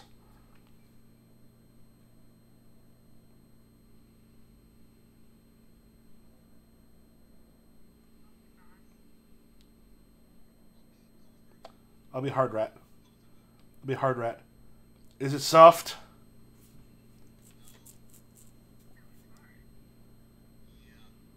Do you use it in battle?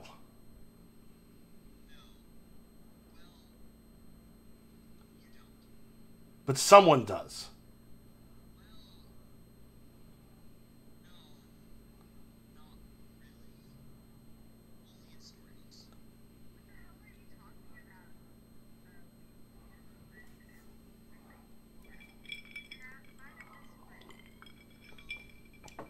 Is it a book?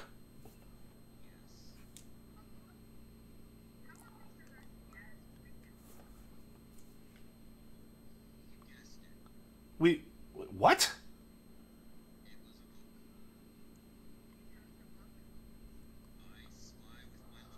A book?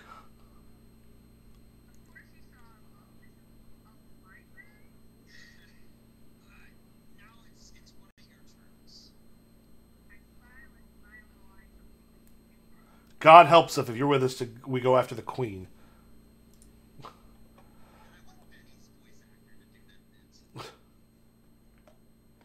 Benny?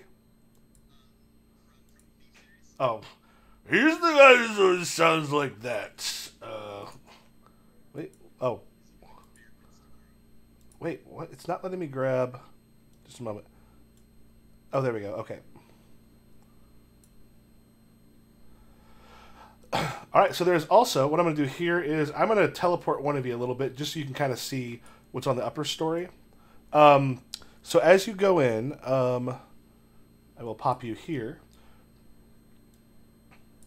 Oh, actually, there's 2 guys. I'm sorry. Let me go ahead and put you back because I forgot that there's a stairs up there, but you don't get a good look at what's up there. But yeah, you've got like just books and such all over the place. This looks like it's a fairly well stocked library. You know, the other guard just sort of turns around and someday I'm not going to be a guard anymore. I'm going to be a manor lord. And I'm going to hire lots of guards to make them go on patrols and night watch. And I'm going to sneak up on them and say, "Didn't you hear something?" And watch them jump.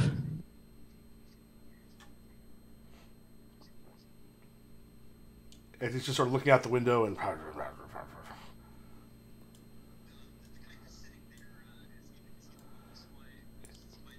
yeah, he's the one who didn't understand the game.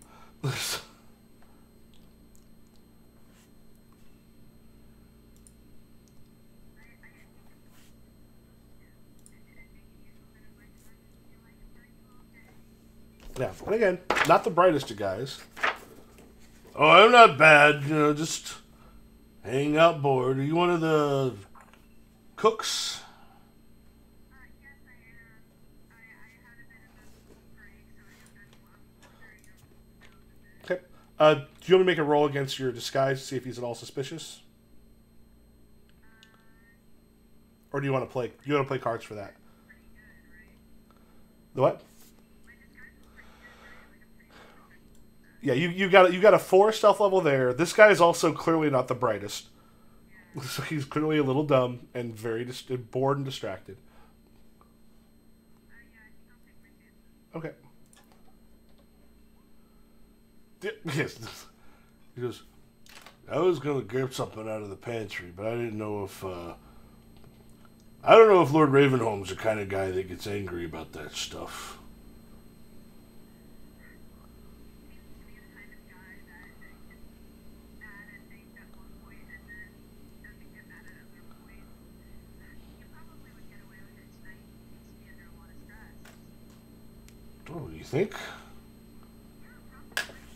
Well, I could guard the kitchen for a little bit. And he heads out towards the kitchen. Yeah, and then up you hear a door shut upstairs and a couple like footsteps walking away, and you also hear kind of a, and then like the sound of someone settling into what sounds like a big comfy chair upstairs.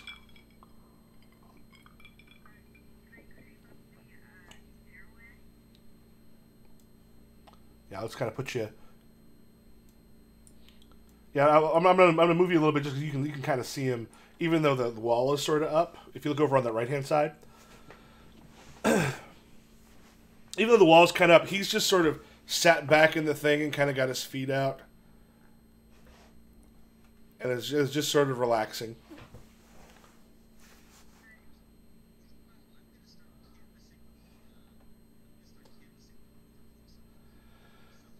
Do you have art, engineering, or craft? Engineering. What? How many things? Okay. You actually do see some stuff. There's some fairly rare books especially on like both machine making and other stuff that are actually worth a pretty penny.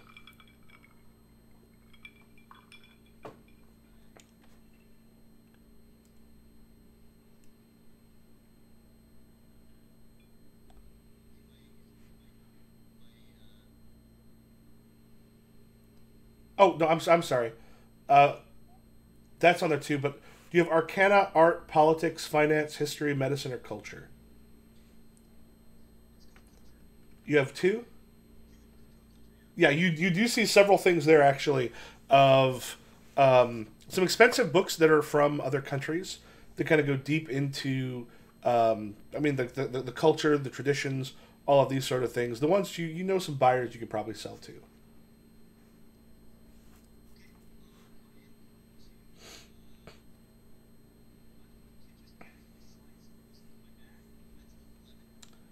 One card. Okay, it takes up 1 slot. You have 2. Do you have 2 in it? Okay. So this is culture on that one is times 40. So I think that means times 80.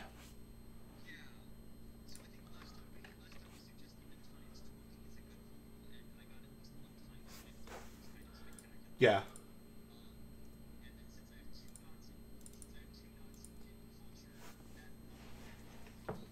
So 880.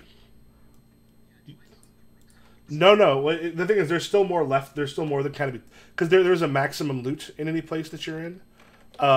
You have not yet gotten the full amount. But yeah, there's one of those books in particular. Like this is a first printing that was like hand designed and painted. As you're looking through, this is actually like a really expensive book. This is the kind of book you have primarily to show that you have enough money to own books like this. And that's a single slot that you're going to be taking up in your pack.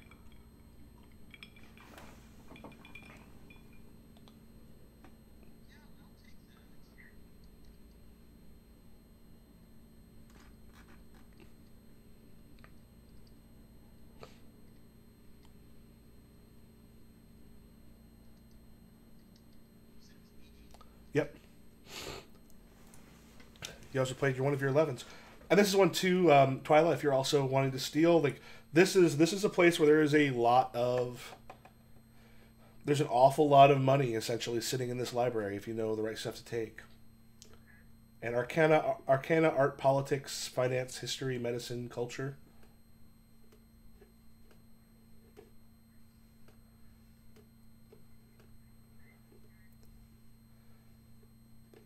You have two in politics, right? Yep. Actually, the upstairs is mostly political stuff, and it's also like again, as you're looking through lots of these sort of old, rather well-known and well sought after tomes of heraldry, of history, of all of this kind of stuff. Yeah, am I going to be able to locate something of great value? Yeah. So what you want to do is you can play cards. Now, you got the guard up there, so like the suspicion. Now, like the Dominik suspicion was one. He got a single book, so it's one that someone's unlikely to see. If you end up playing like 4 cards, then there's probably like a noise that the guard there is going to hear. If there's a bunch of cards, maybe later on they might notice, wait a minute, were there a couple things here and there? But it sort of depends on how much attention they're paying a little bit later. So, like, if you play a bunch of cards, you can end up getting, like, it takes up a bunch of space, but you're taking a lot of shit. And leaving a lot of suspicion behind.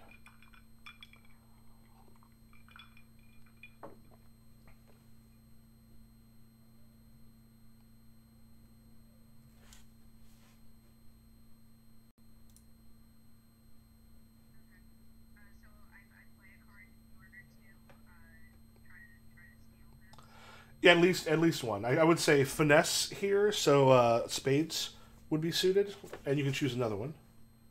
Okay. I think I'm also going to do cards for this because I'm kind of, messing with the natural order of the library, and I think everybody in this nursing home thinks I have a soft spot for libraries and deserve our respect, but I'm afraid that my one for Cash money. that payoff, yeah, is going to trump that. Where am I playing? Oh, if you just want to play them like in the middle, maybe like below where your disguise cards are. Yeah, it kind of ends up being like somewhere around there. It ends up being not a bad place because you're gonna end up probably discarding them pretty quick.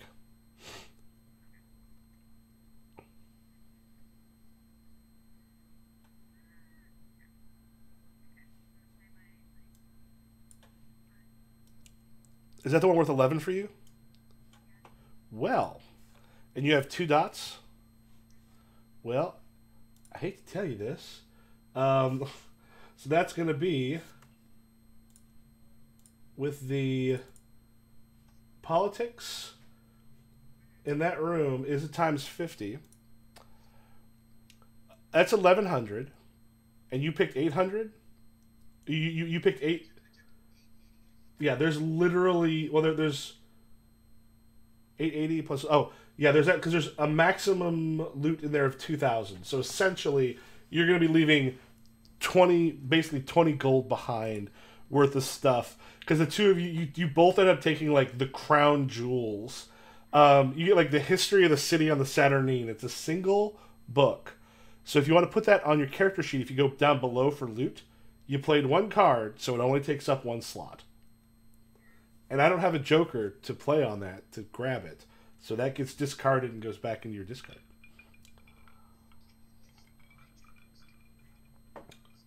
I can use anybody's jokers to grab anybody's. So yeah, so if you want to put like politics, not like politics book, and then you could put like the history of the Lords of the Saturnine. And that is worth 1,100. That is a whole experience check all by itself. I believe you both had your 11s. Like pow pow money. Yeah.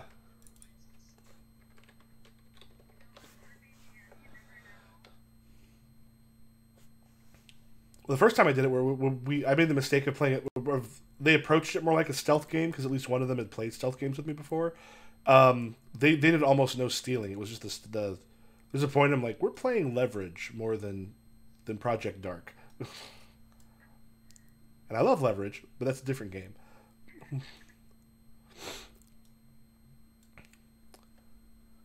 All right. So both of you have become much wealthier than you were a moment ago. What do you do? Well, I don't see there any reason for me to be in the top part of the library anymore. Yeah. So I think I'm going to go. I also say this is also a game that does fairly well if you do end up splitting up. Like it's one of those things where one person will be checking something out, and you can do like that pop back and forth too.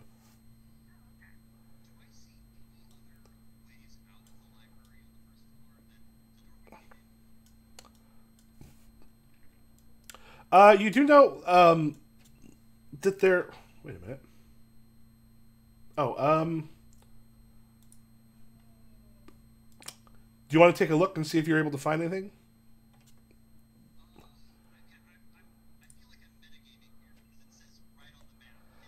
Yeah, that's one of those things where I wasn't able to kind of grab a thing for it. There was actually a different eavesdrop that if you come in towards the front, some guards would have mentioned that someone had like appeared in the library when they weren't supposed to be. Um,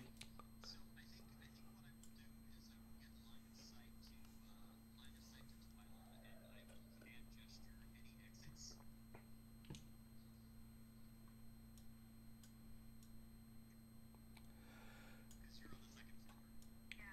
Okay. So I guess I'm assuming I pick up on that ancestor. oh yeah, basically you're able to talk pretty easily at a distance. So I guess I kind of look upstairs. Can I maybe poke my head out Yep. that way? Mm-hmm.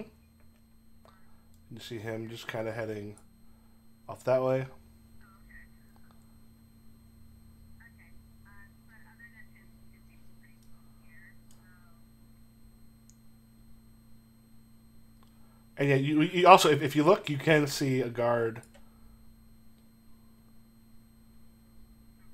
yeah. Is he in another room?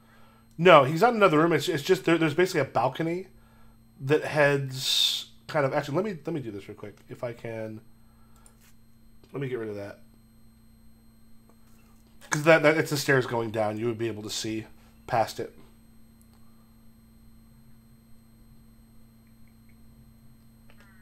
I guess I go back down and say that there are two guards up there and the library extension out onto my the main staircase. I don't know what it is. Yeah.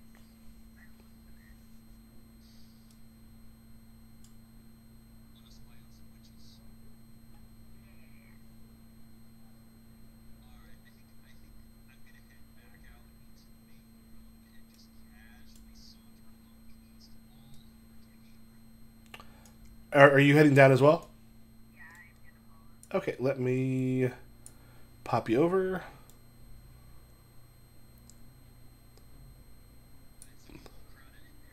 Oh, yeah, at this point, these two are sort of chatting. You can do the sneak by, or you can count on your disguise to let you through.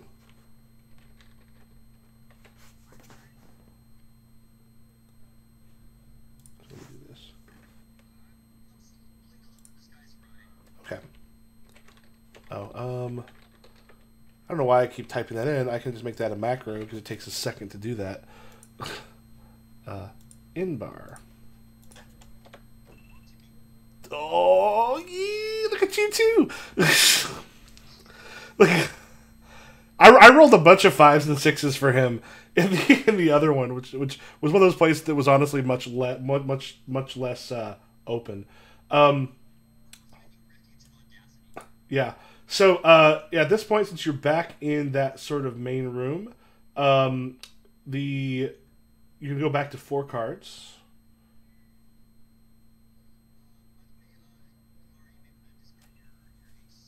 Oh, true. Okay. If you enjoy those, we okay if I take a quick bio break? Okay.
saw a Twitter post that failed to show up. Have you ever seen the Brad Pitt death in Meet Joe Black?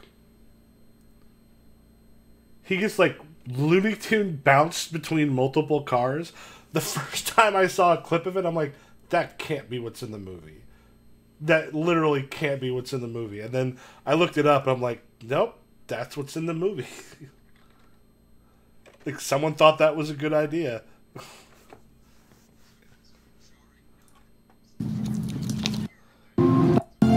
I actually haven't seen, because I have not seen the whole movie. But if here, I'll put a thing in the chat real quick. Yeah, if you started about 251 on here, you're gonna see something that was in a big movie with one of the biggest movie stars at the time. That they went, this is how this character is gonna die. They made a choice, and someone stuck with it. It's like at 250 something.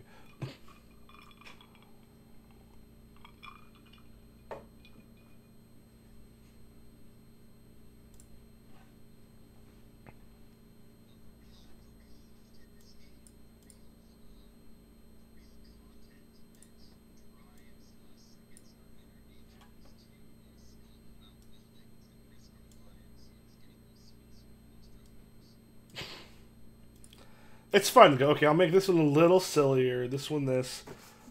This would be fun if I get if my improv troupe was still able to get together after we lost our space. Just like let's record some, like let's just play out a scene. We'll write it down and have it do it that way. It's an interesting bit because like I've been playing back through the Thief games, and just like Thief 2 in particular, the way it tells its story is just really cool. And unlike other games, it's something that like this game can actually do really well, which most other ones, not so much.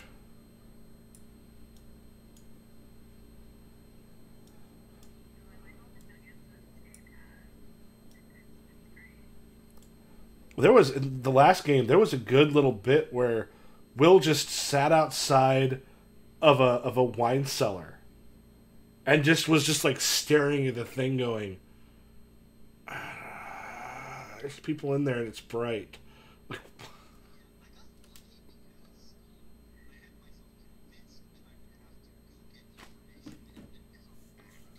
Mm-hmm.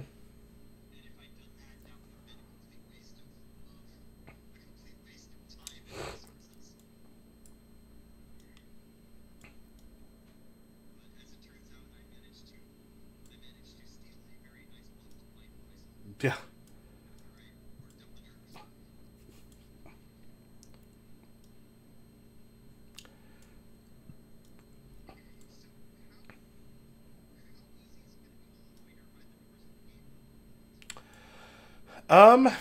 Well, this guard started walking like towards that door. Like you're gonna have to make a sneak roll, but it looks like he might be going out here to just sort of chat. Because the nice thing about guards in places like this is they get bored and they want to talk to each other. Like an antisocial guard is your worst nightmare because they just stay at their damn post.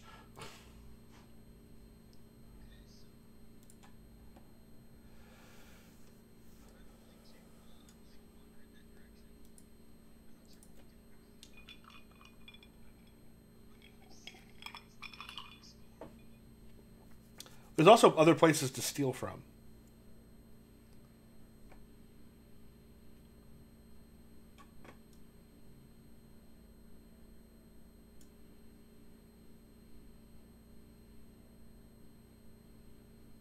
And I will say, you do know parlors have a tendency to be pretty well stocked with impressive things to show off.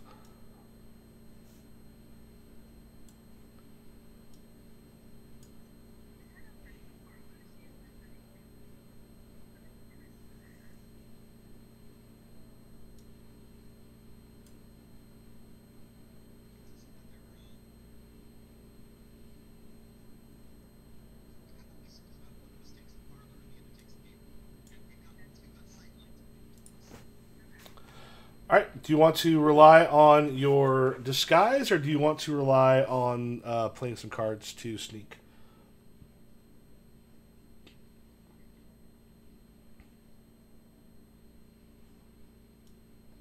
As you know, these guards are on the standard amount of alert. They're walking around. They're not like, they're not on high alert or like expecting anything particularly weird to go on. So you're guessing about a 3 alertness with usually about a 3. So if you play about 6 points, you know you're probably okay unless one of these, none of these seem to be like the hyper elite guards.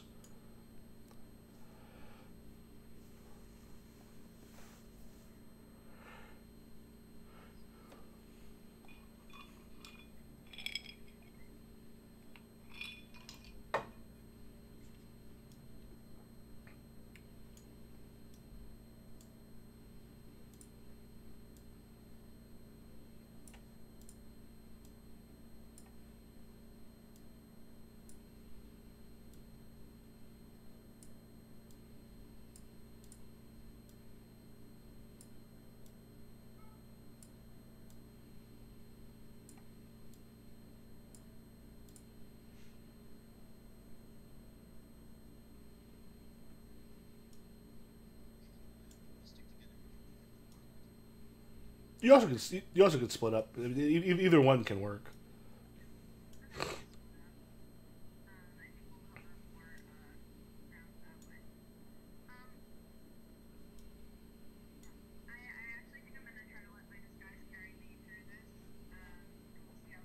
Okay, so you're heading around that way. And what about Dominik?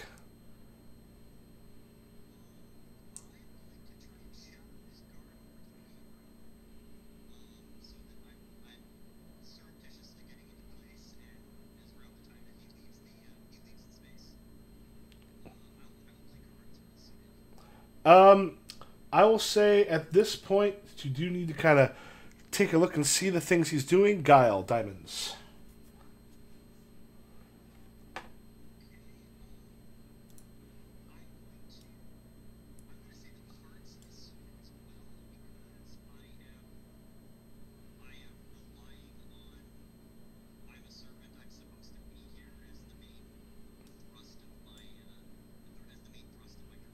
Mm-hmm.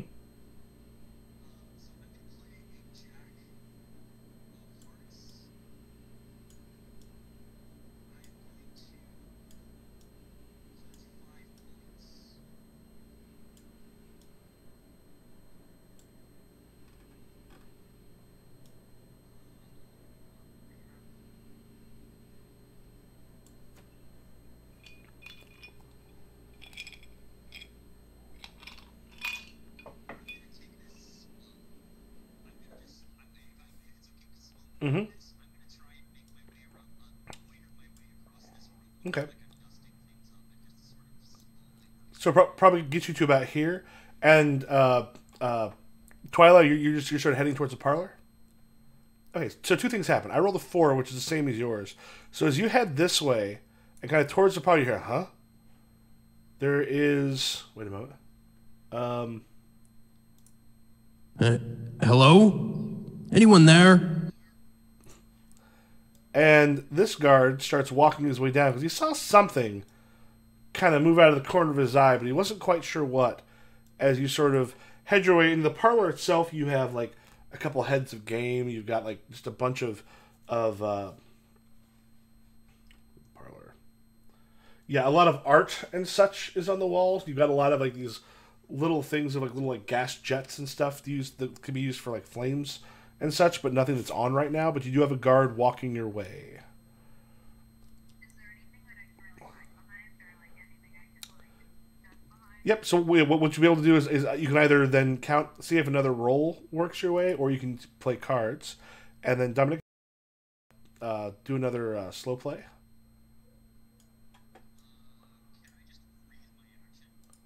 Yeah. Well, yeah. I'm just saying you're probably for the other guard because this one is the one heading down.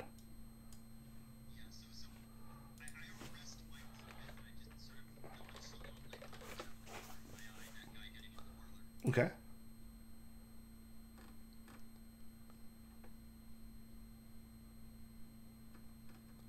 Yeah, and actually yours, the guard that's kind of up there will roll for you as well, since you're doing slow play. Yeah, there's a moment where he just sort of stops and like, what? And it's kind of looking at you. He's not quite sure. But No, this is also Dominik. But then again, what you play next may bring it up. So he's like, oh no, nothing. He notices you, but he's not like, hey, because he met your disguise. We didn't go over it. All right. So what are each you doing? This guard is walking towards Twylla. What are you doing?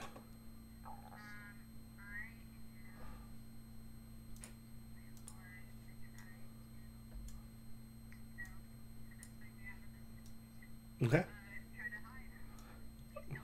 All right. Oh, in the parlor, it's a 5 stealth level. Yep, you can pull another card in your hand.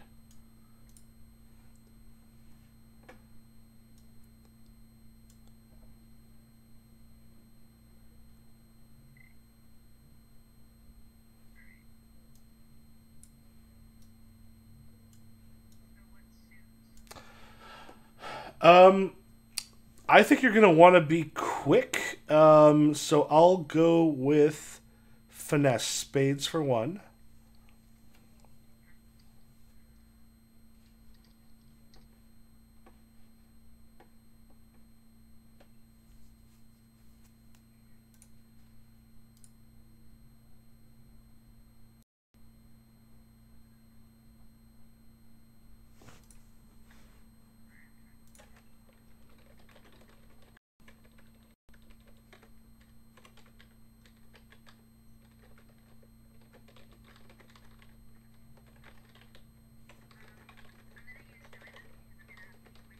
Okay.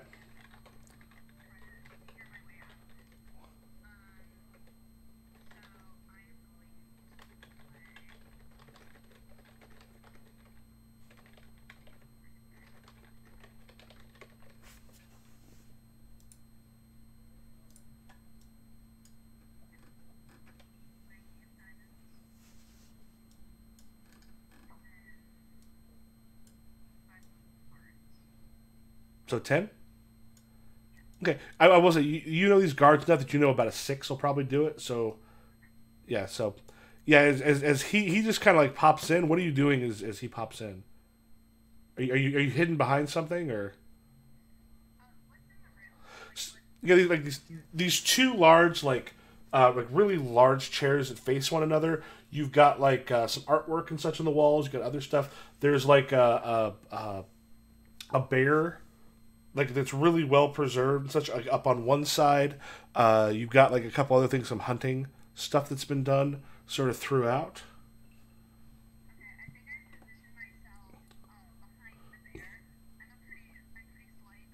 Mm-hmm.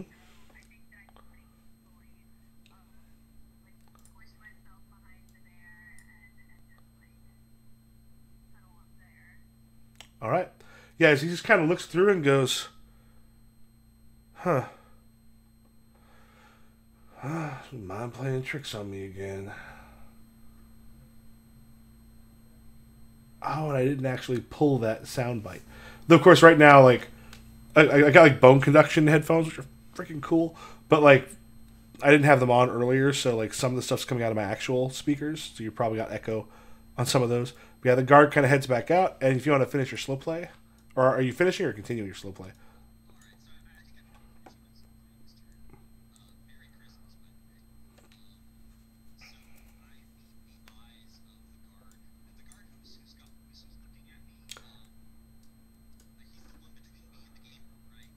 Yeah, he's the one walking that's about to walk out towards. It's that one.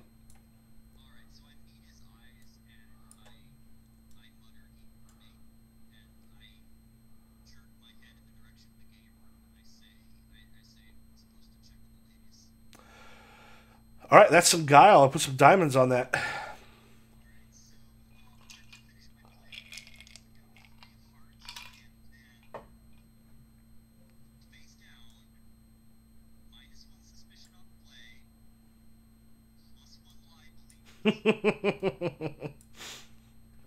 So I get 2 jokers then. I'll keep those. So now be careful what you put for your trailing cards because I might capture one of them. So, oh yeah. He just kind of like, and then just heads out to talk to someone out there. 2 things happen now. first, for the guards outside, this is Twylla. This is what you hear. One of you can be Ansel, the other one can be Cristobal.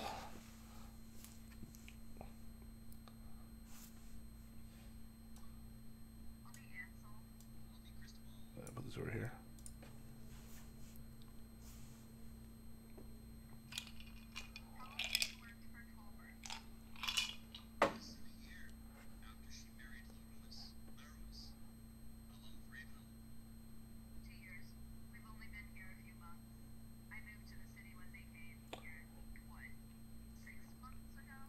You recognize Cristobal as the person you talked to out by the woods earlier.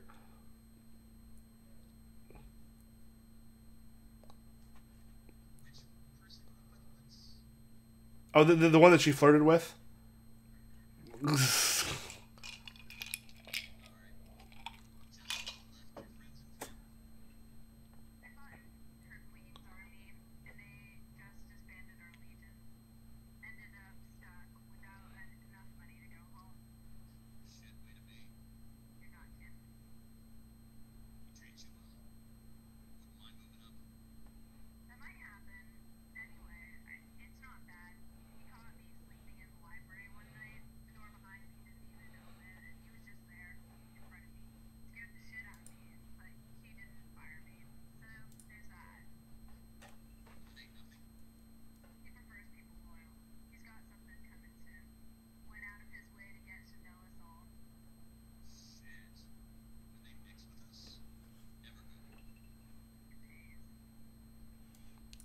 And then, in the game room, we have Anahid and Lorraine.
Library has stealth level 4. Oh, I'm sorry. I looked the wrong one. Game room, yeah, I was correct. Game room has a stealth level 4.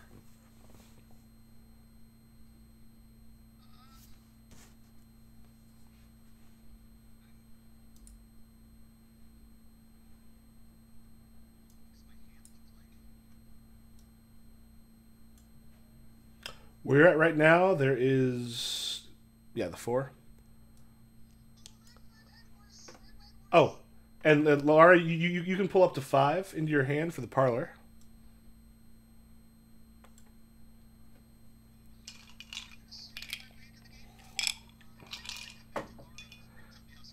Yep.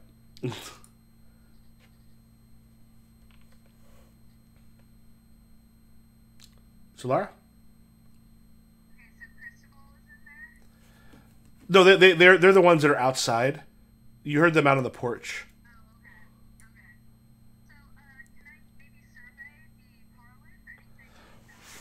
Yeah. Actually, do you have art, engineering, or craft?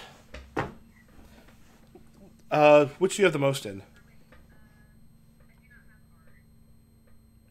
Do you have engineering or craft? You have none.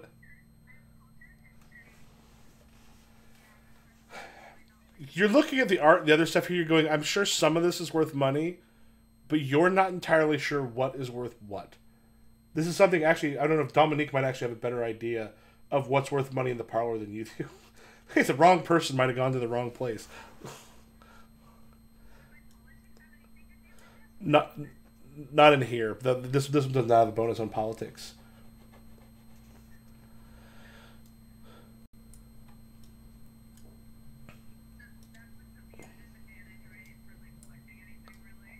It's you could put some stuff down, but you're gonna get like just a handful of stuff because you're not getting a multiplier. Yeah, so like basically, you like as a thief, like you know the stuff you can sell, and you're looking around here going, I would not know where to even begin to fence some of this stuff. Alright, then I might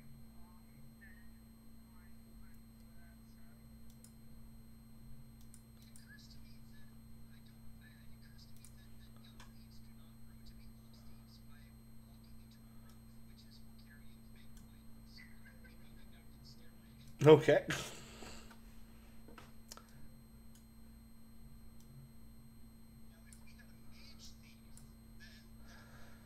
If you took if you took the Regal Thief, yeah, you. I have a friend who actually played the first. He played Telbrook Manor. That was what I told you about. That he's also in the Blades in the Dark game I'm running, and we play at convention at the Fear the Con, a decent amount. Who might be able to join us next week.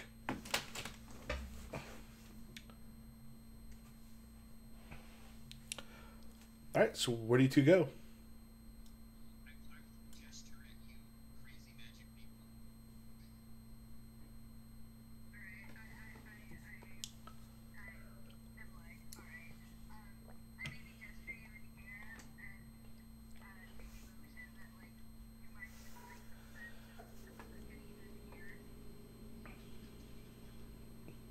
Okay. Yeah, you'll be able to hit there. And also, it's also one of those things where even if you don't have stuff that's specifically about like taking people out, it's one of those like if you end up with an ace in your hand, you're like, oh, I'm going to knock this person out, like in Thief or something. That's something that is possible to do. Like you can do like an ambush in those cases. Yeah. So, like, do you have art, engineering, or craft? Okay. Yeah, you're looking around and you'll be able to get about a ×20 on that here. Yeah, as you're looking around, you're going, huh, there's some stuff in here that like some expensive fixtures and other stuff.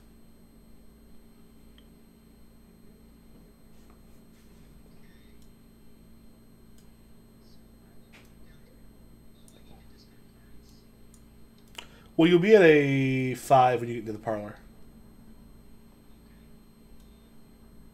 Or I guess you have a 4 maximum in your hand right now, because of your disguise. Well, that'd be true. Laura, that'd be true for you as well. One of them, you're going to want to put in a place you'll be able to pull it back in your hand.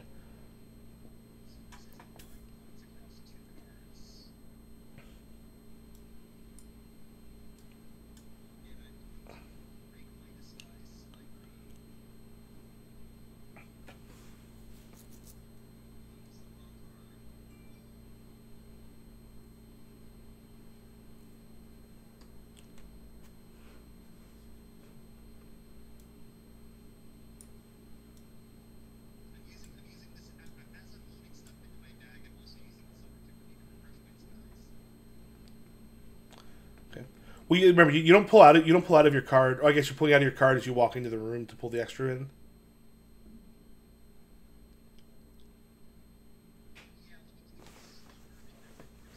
Yeah, because you don't play out of your disguise, but you can pull into your hand out of your disguise. Okay, so yeah, that will be 9 points over 2 cards. You have a ×20, so that ends up being a ×40, 360.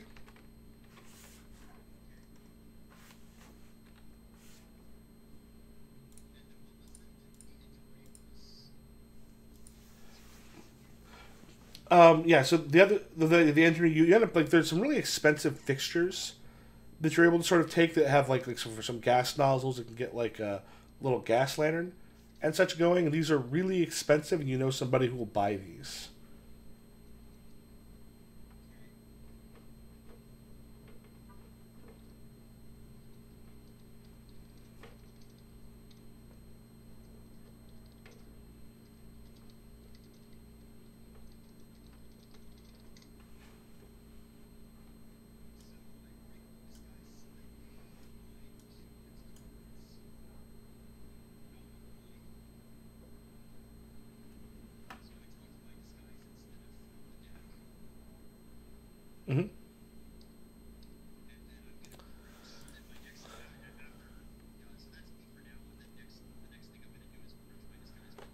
Okay, I'm going to, before you can professionally disguise, I'm going to play one of your jokers.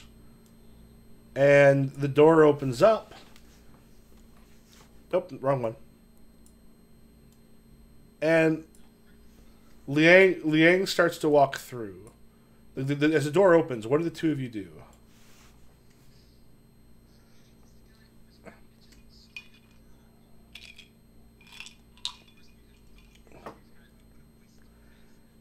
Yeah. As you notice, you're kind of closer. This could be either playing cards or you could use your disguise. Disguise right now is a bit lower for Dominik.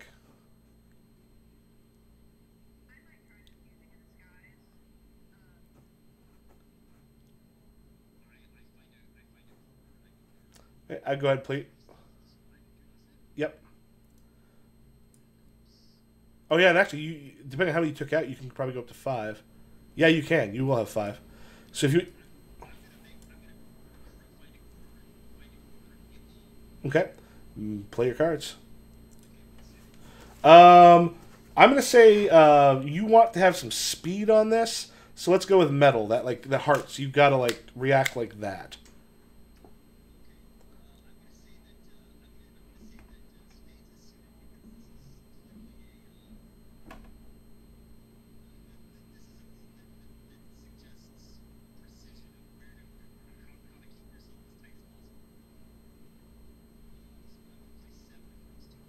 Okay.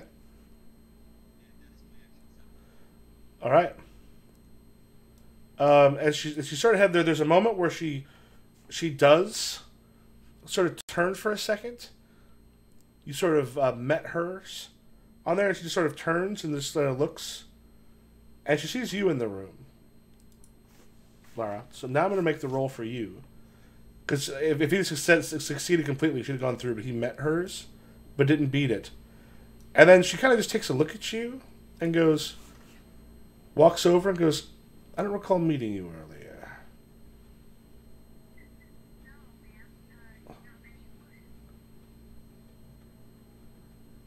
Speak up, child. Who are you? What do you do? Do you want to play your cards? See if you can...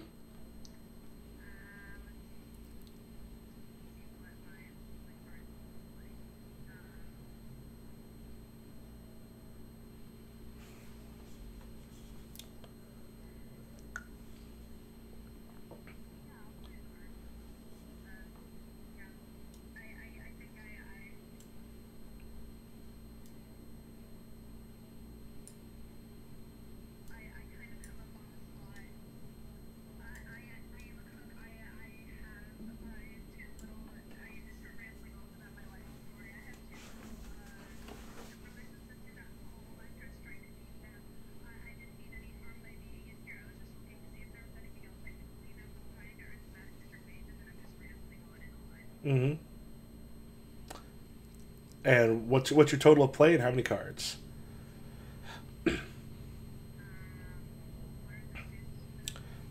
So I think there's this guile you're trying to make her like diamonds. I'll go for 1 because you're trying to like keep her off. I think you're just a nervous servant.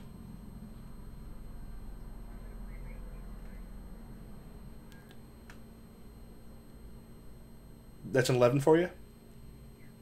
It's just...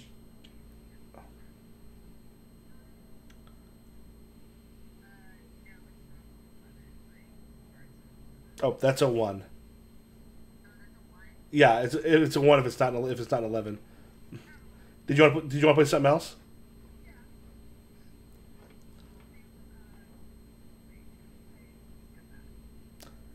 Oh, if you right click on it, you should be able to hit like take.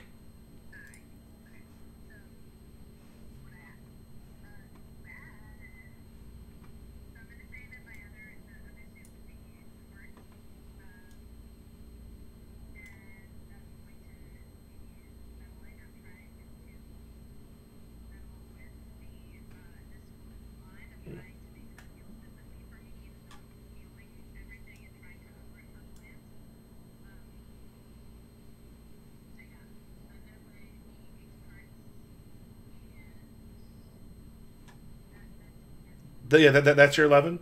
Yeah, outside of like supernatural stuff, you have to have someone who is on high alert and has like a 6 in their stats, which is almost. There's a moment where she just goes, "Listen, girl. Servants are to be seen, not heard. Prattle less." And she spins on her heel and then just like heads out the door.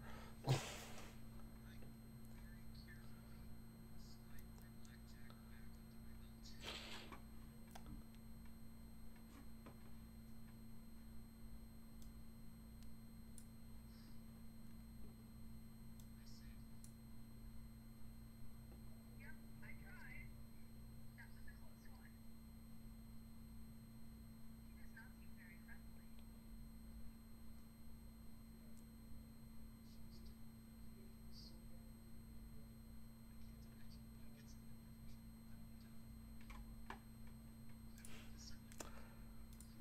It's more of a hobby, less of a profession.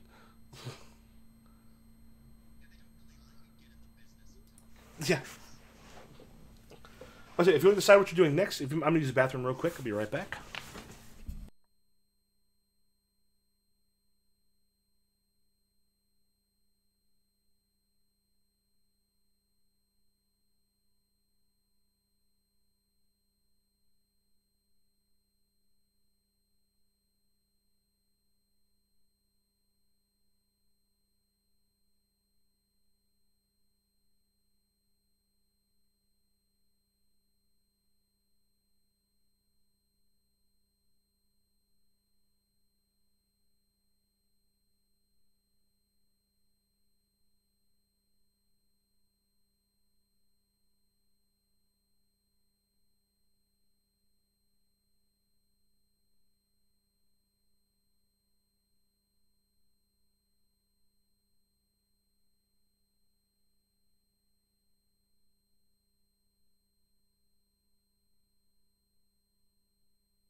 You could. Yeah, I said this. Yeah, you are correct. You have now officially heard about the secret door. That I'm sitting there going, if I try to erase that from the map, it's going to look like shit and be very clear what I did. So I will just leave it there.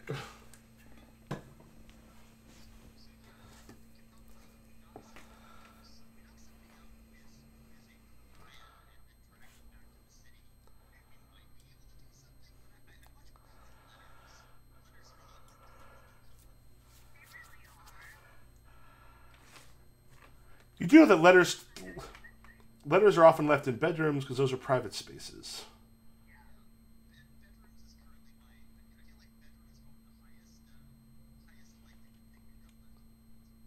I agree. Yeah, I think that we want to try to go towards the bedrooms because I think that's our personal walking space.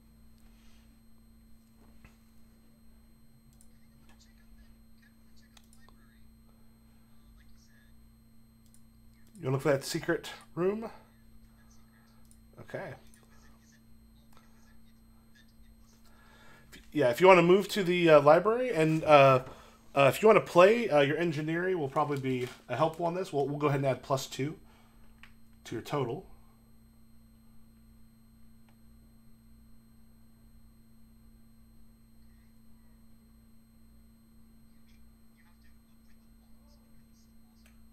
Yeah, because it basically puts you can't accidentally go through the dynamic lighting layers.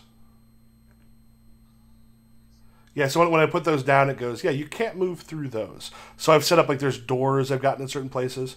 So I think right now it looks, yeah, if you move the other way, because the other way takes you into the dining room where those other people are. Oh. Do you want me to move you to the library? Yeah, I can move you through walls. There you go. Teleport! Poof! You nightcrawler, you there.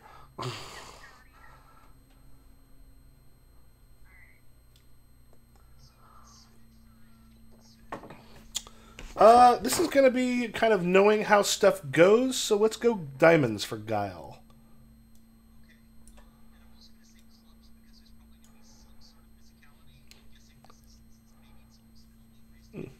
Mm-hmm.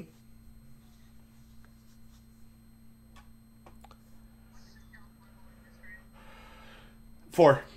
4 in the library.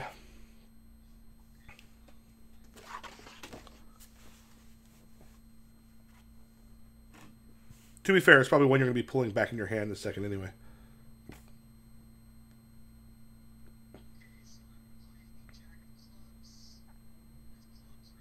Mm-hmm.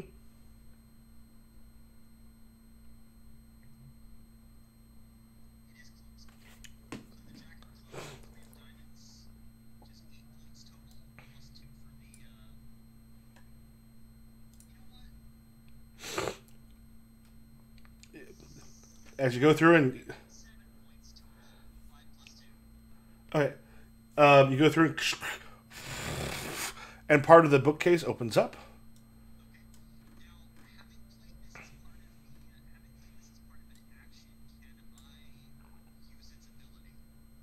Yeah, what's it? Mm-hmm.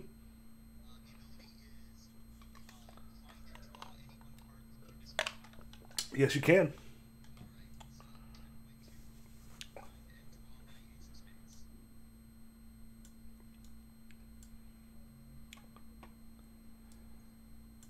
Right. Do you have the doorway opens up?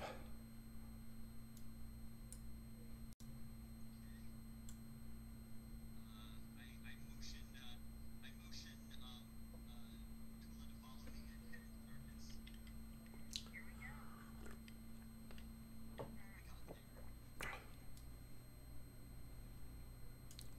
You want to head on down it? Let me the door if the door is if the doorway is blocking you.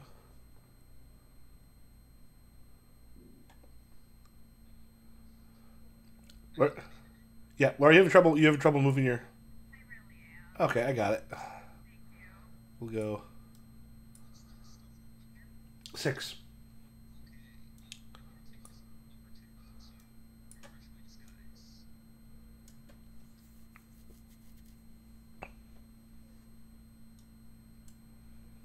And you come back there, you there's like the secret chamber. You can see there's like a door that leads into the closet, the game room, and then there are stairs going up. We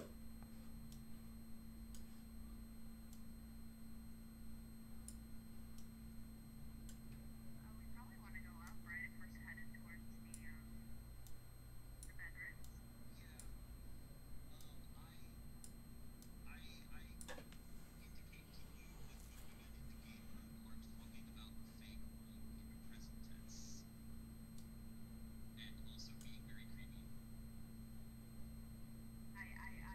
decidedly like do like a pointing motion towards the stairs and like kind of charge towards the stairs then. All right. So you head up the steps.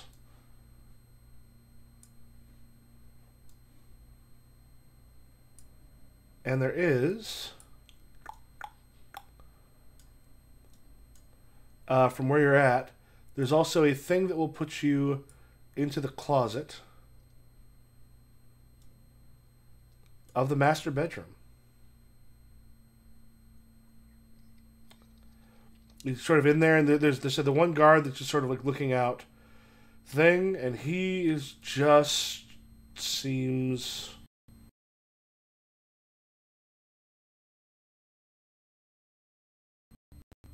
Computer froze real quick. Yeah, he just seems bored as hell.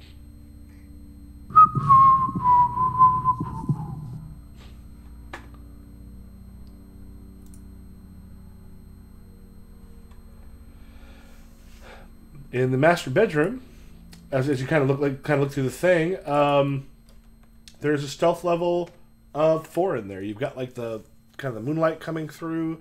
You do got a thing that's like a light that's burning in there, but it is kind of throwing shadows kind of towards where that guard is.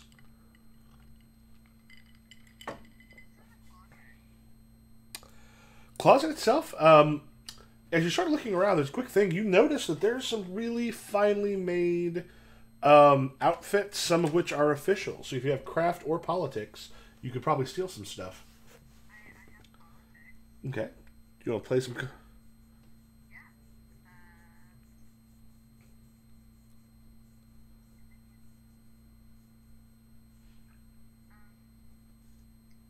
So yeah, I think I will this requires a suit, right? Yeah. Let's go with since it is a bit dark in there trying to find stuff. Let's go with spades for finesse. Okay. I think I'm also going to use diamonds because I'm going to need to be able to recall all of the information from when I have like last yeah, when I recalling these information since that's the context of it. So I'm gonna play my ace of diamonds and my three of diamonds.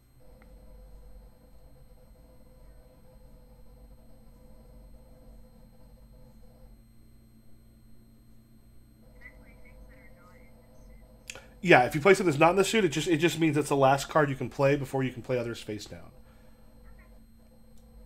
Okay. Alright, so I've got my ace of diamonds, my three of diamonds, and my three of what is that? Okay. So what's the total there? That's 9 or wait 6, 7. All right. And it's politics, which you have 2 of. So 7 times 30 is 210, 420. As you go through, you actually find there's a number of metals that you kind of catch a little bit of light kind of popping in that you sort of catch them on. And these are like old metals of the kingdom that were probably given, well, that were definitely given before the family was essentially exiled. And you said 420? Yep. You have come close to tapping out the closet.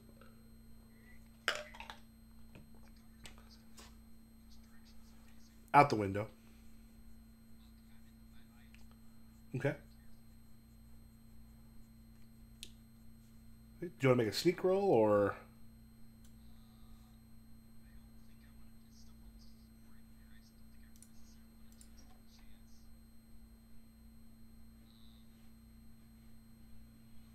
And he is distracted, so you're looking at about a 3 alertness there.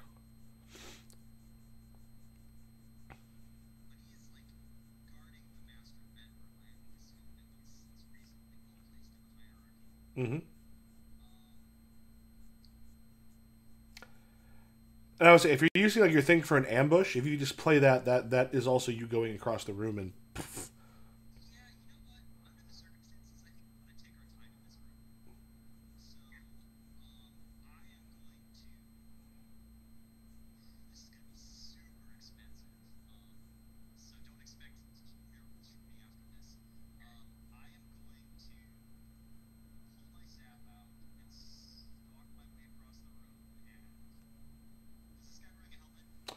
No, he is in the picture, but not in real. Because if you're wearing a helmet walking around inside a house, a manor house, you feel like outside it could be kind of one thing, but inside you feel kind of dumb.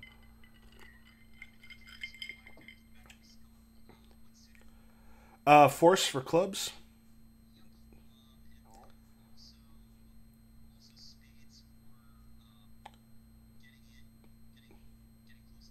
Mm-hmm.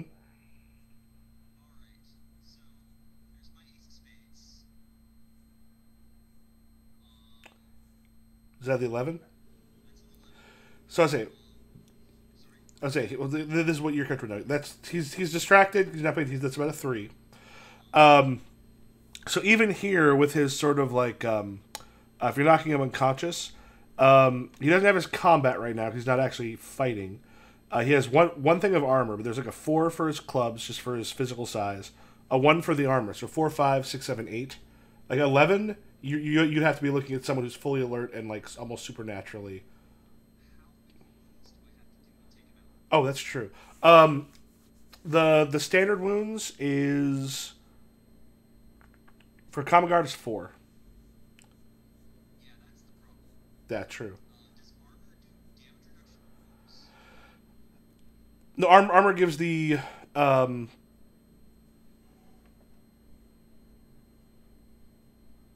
I think if I recall, armor is the thing that makes it a little bit harder to hurt. Check the rules. Combat. Not weapons and armor.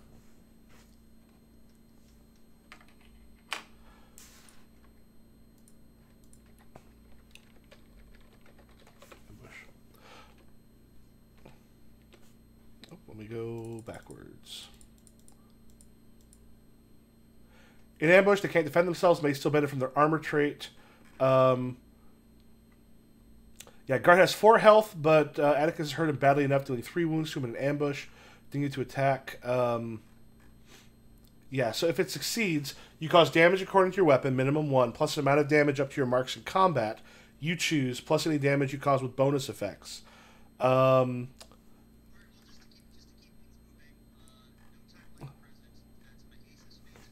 Okay.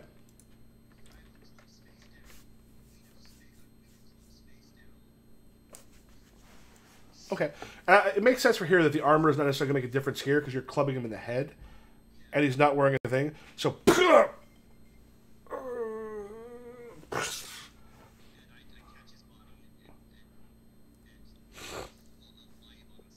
okay. Just kind of look. All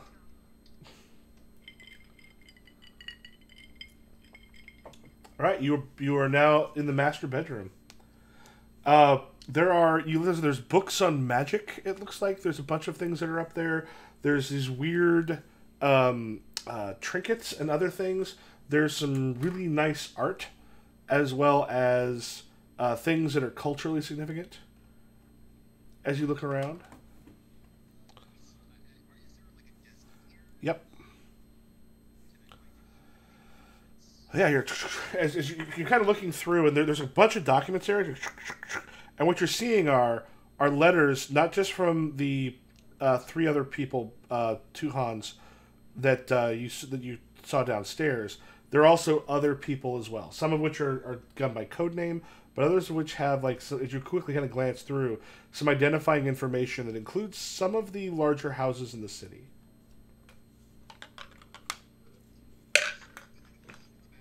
Okay.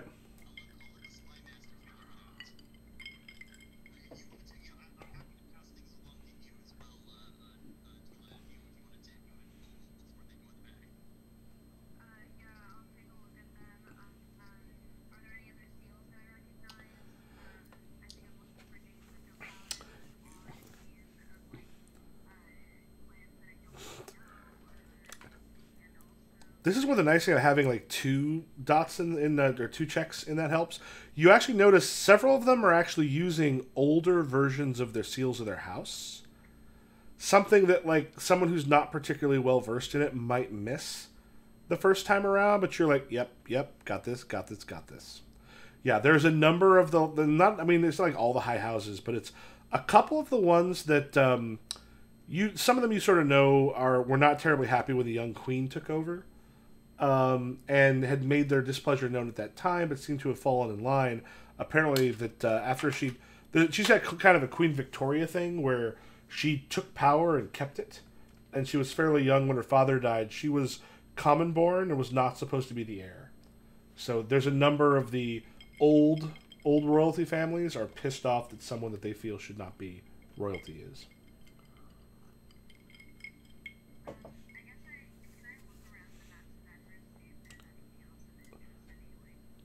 Oh, quite a bit. Let's see. If you have Arcana, Art, or Culture, you have stuff that you can take. Okay. Dominik, do you have any of those? Okay. Yeah, so Culture is at times 25.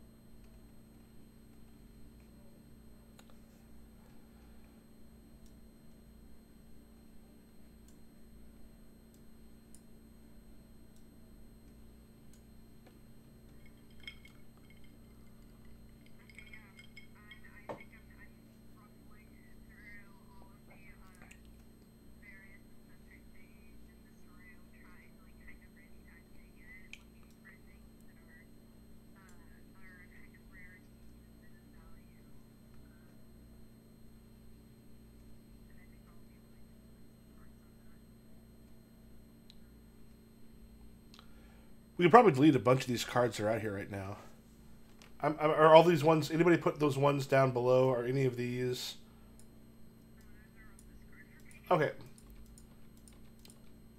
I wish... Unfortunately, the only one that has like a good discard system is Tabletop Simulator. Like, that'd almost be worth having open just to use the card deck manipulation. Wait, do y'all have it?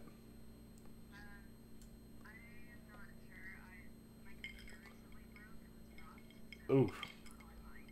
Ah. Okay. If people have, there's almost like I'm looking at this going like that's the one thing like Tabletop Simulator, the map stuff would not work as easily. Or you could set it up and be a pain in the butt, but like the cards, none of the virtual tabletops have good cards.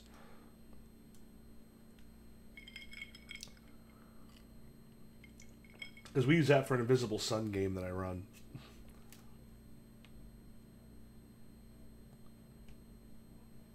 If you want to let me know how many cards you're putting down and what the total is.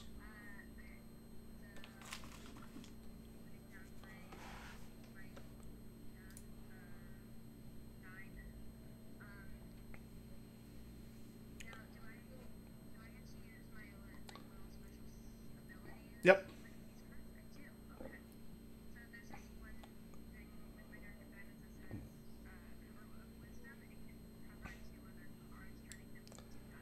And I'm going to be honest, you have knocked a guard unconscious, which means they're going to know you were here. So if you steal a bunch of stuff, it's not like they're not going to know someone came through. So if you leave a bunch of suspicion, that's kind of okay.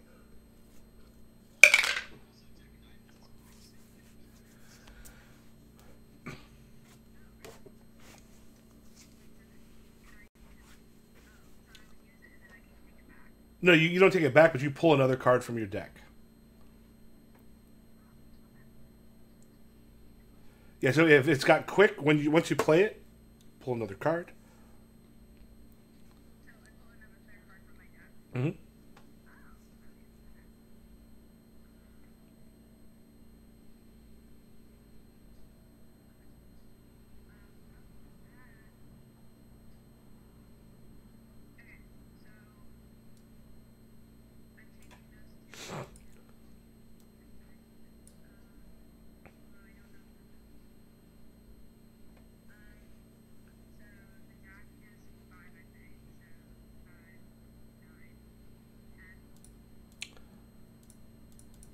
Okay, and yeah, you have two dots in culture.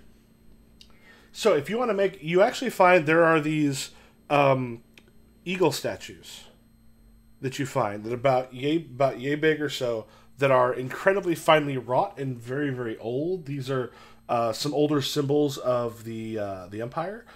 These are worth 500, and they take up what, 3 slots? Three slots. Is it how many you played? What, 3 cards? Yeah, so it'll take up 3 slots worth 500. Dominik, are you also looting?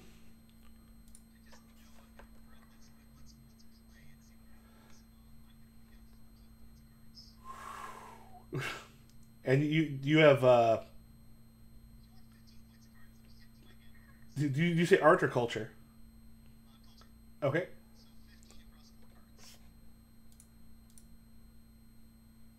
Oh, 15.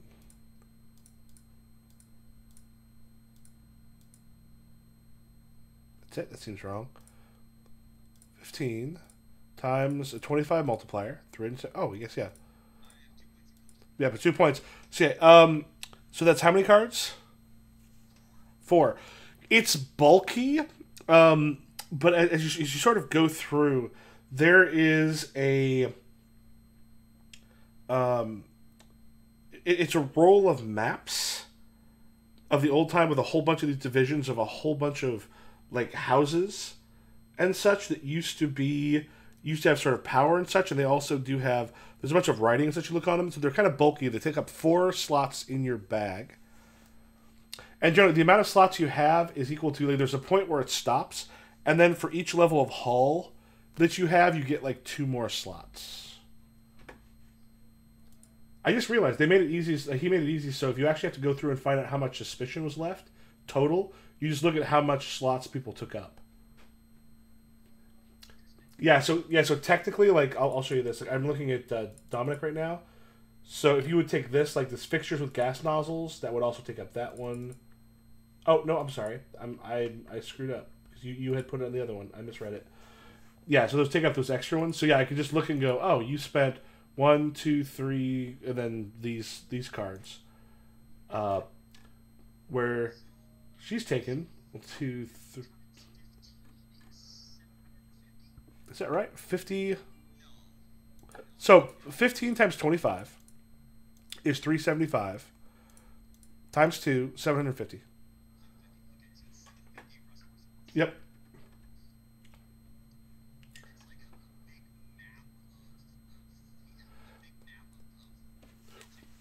Yeah, with a lot of information on there of older stuff. This is the kind of thing that people who are trying to claim that land that was ancestrally theirs, this will be worthwhile for. 3. Yeah, it looks like 1, 2, 3, 4, 5. Yeah, do you have Hull at all? Yeah, then Lara has 1. So yeah, basically up to the Hall of 2 or Hall of 1. Yeah, so 1, 2, 3, 4, 5. You got 5 slots so far. It's what, 750, and then how much did you pull? 500. The room is not completely banked yet.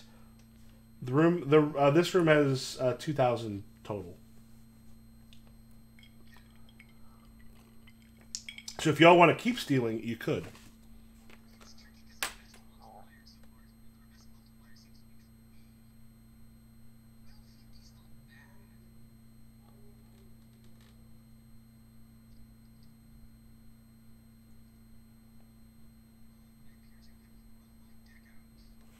You want to shuffle? Are you able to shuffle, or do I have to do it for you? You are shuffled. So I think we just had, what, 1,250 taken? There's still loot to be gotten in the bedroom.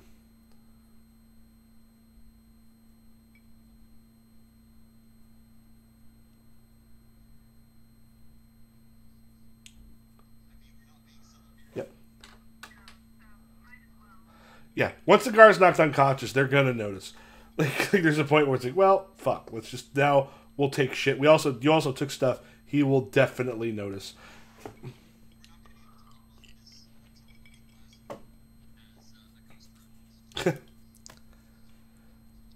I've tried a couple of the on Twitch I ran a few of the ones people made for the 20th anniversary. And a couple of them were cool, a couple of them were pain in the ass.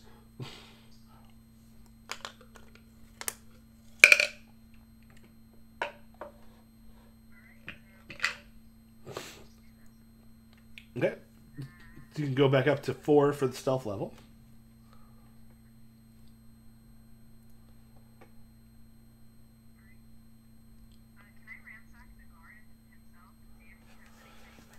He'll have a few coins or something, but he's not gonna have much. They don't pay guards. They don't pay guards the kind of money that you can steal from the bedroom of a lord.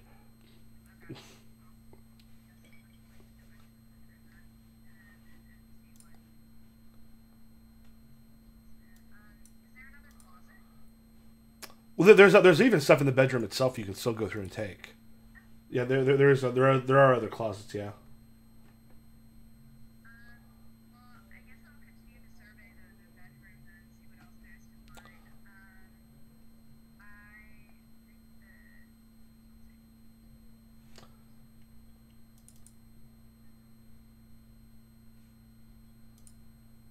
So we had what, 1,250 or?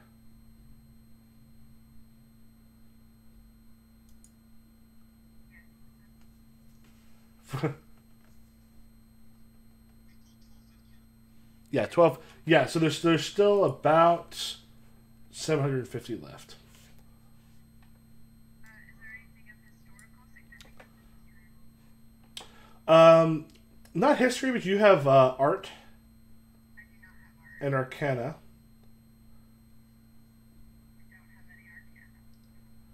I feel like you kind of wiped out the culture in here. So the other question here is, so normally it was supposed to go till about 10 o'clock. Do we want to have you like kind of make your escape now, or do you want to keep going? Okay. Mm-hmm. Okay. Yeah, I would say at this point, like, if you head down through the library, like, getting out's probably not going to be that hard. I mean, we could probably call it, you got the stuff, it cuts the episode, like, you see, like, here's all the stuff, you grab the other golden stuff, and that's probably not a bad place to go ahead and cut for the evening.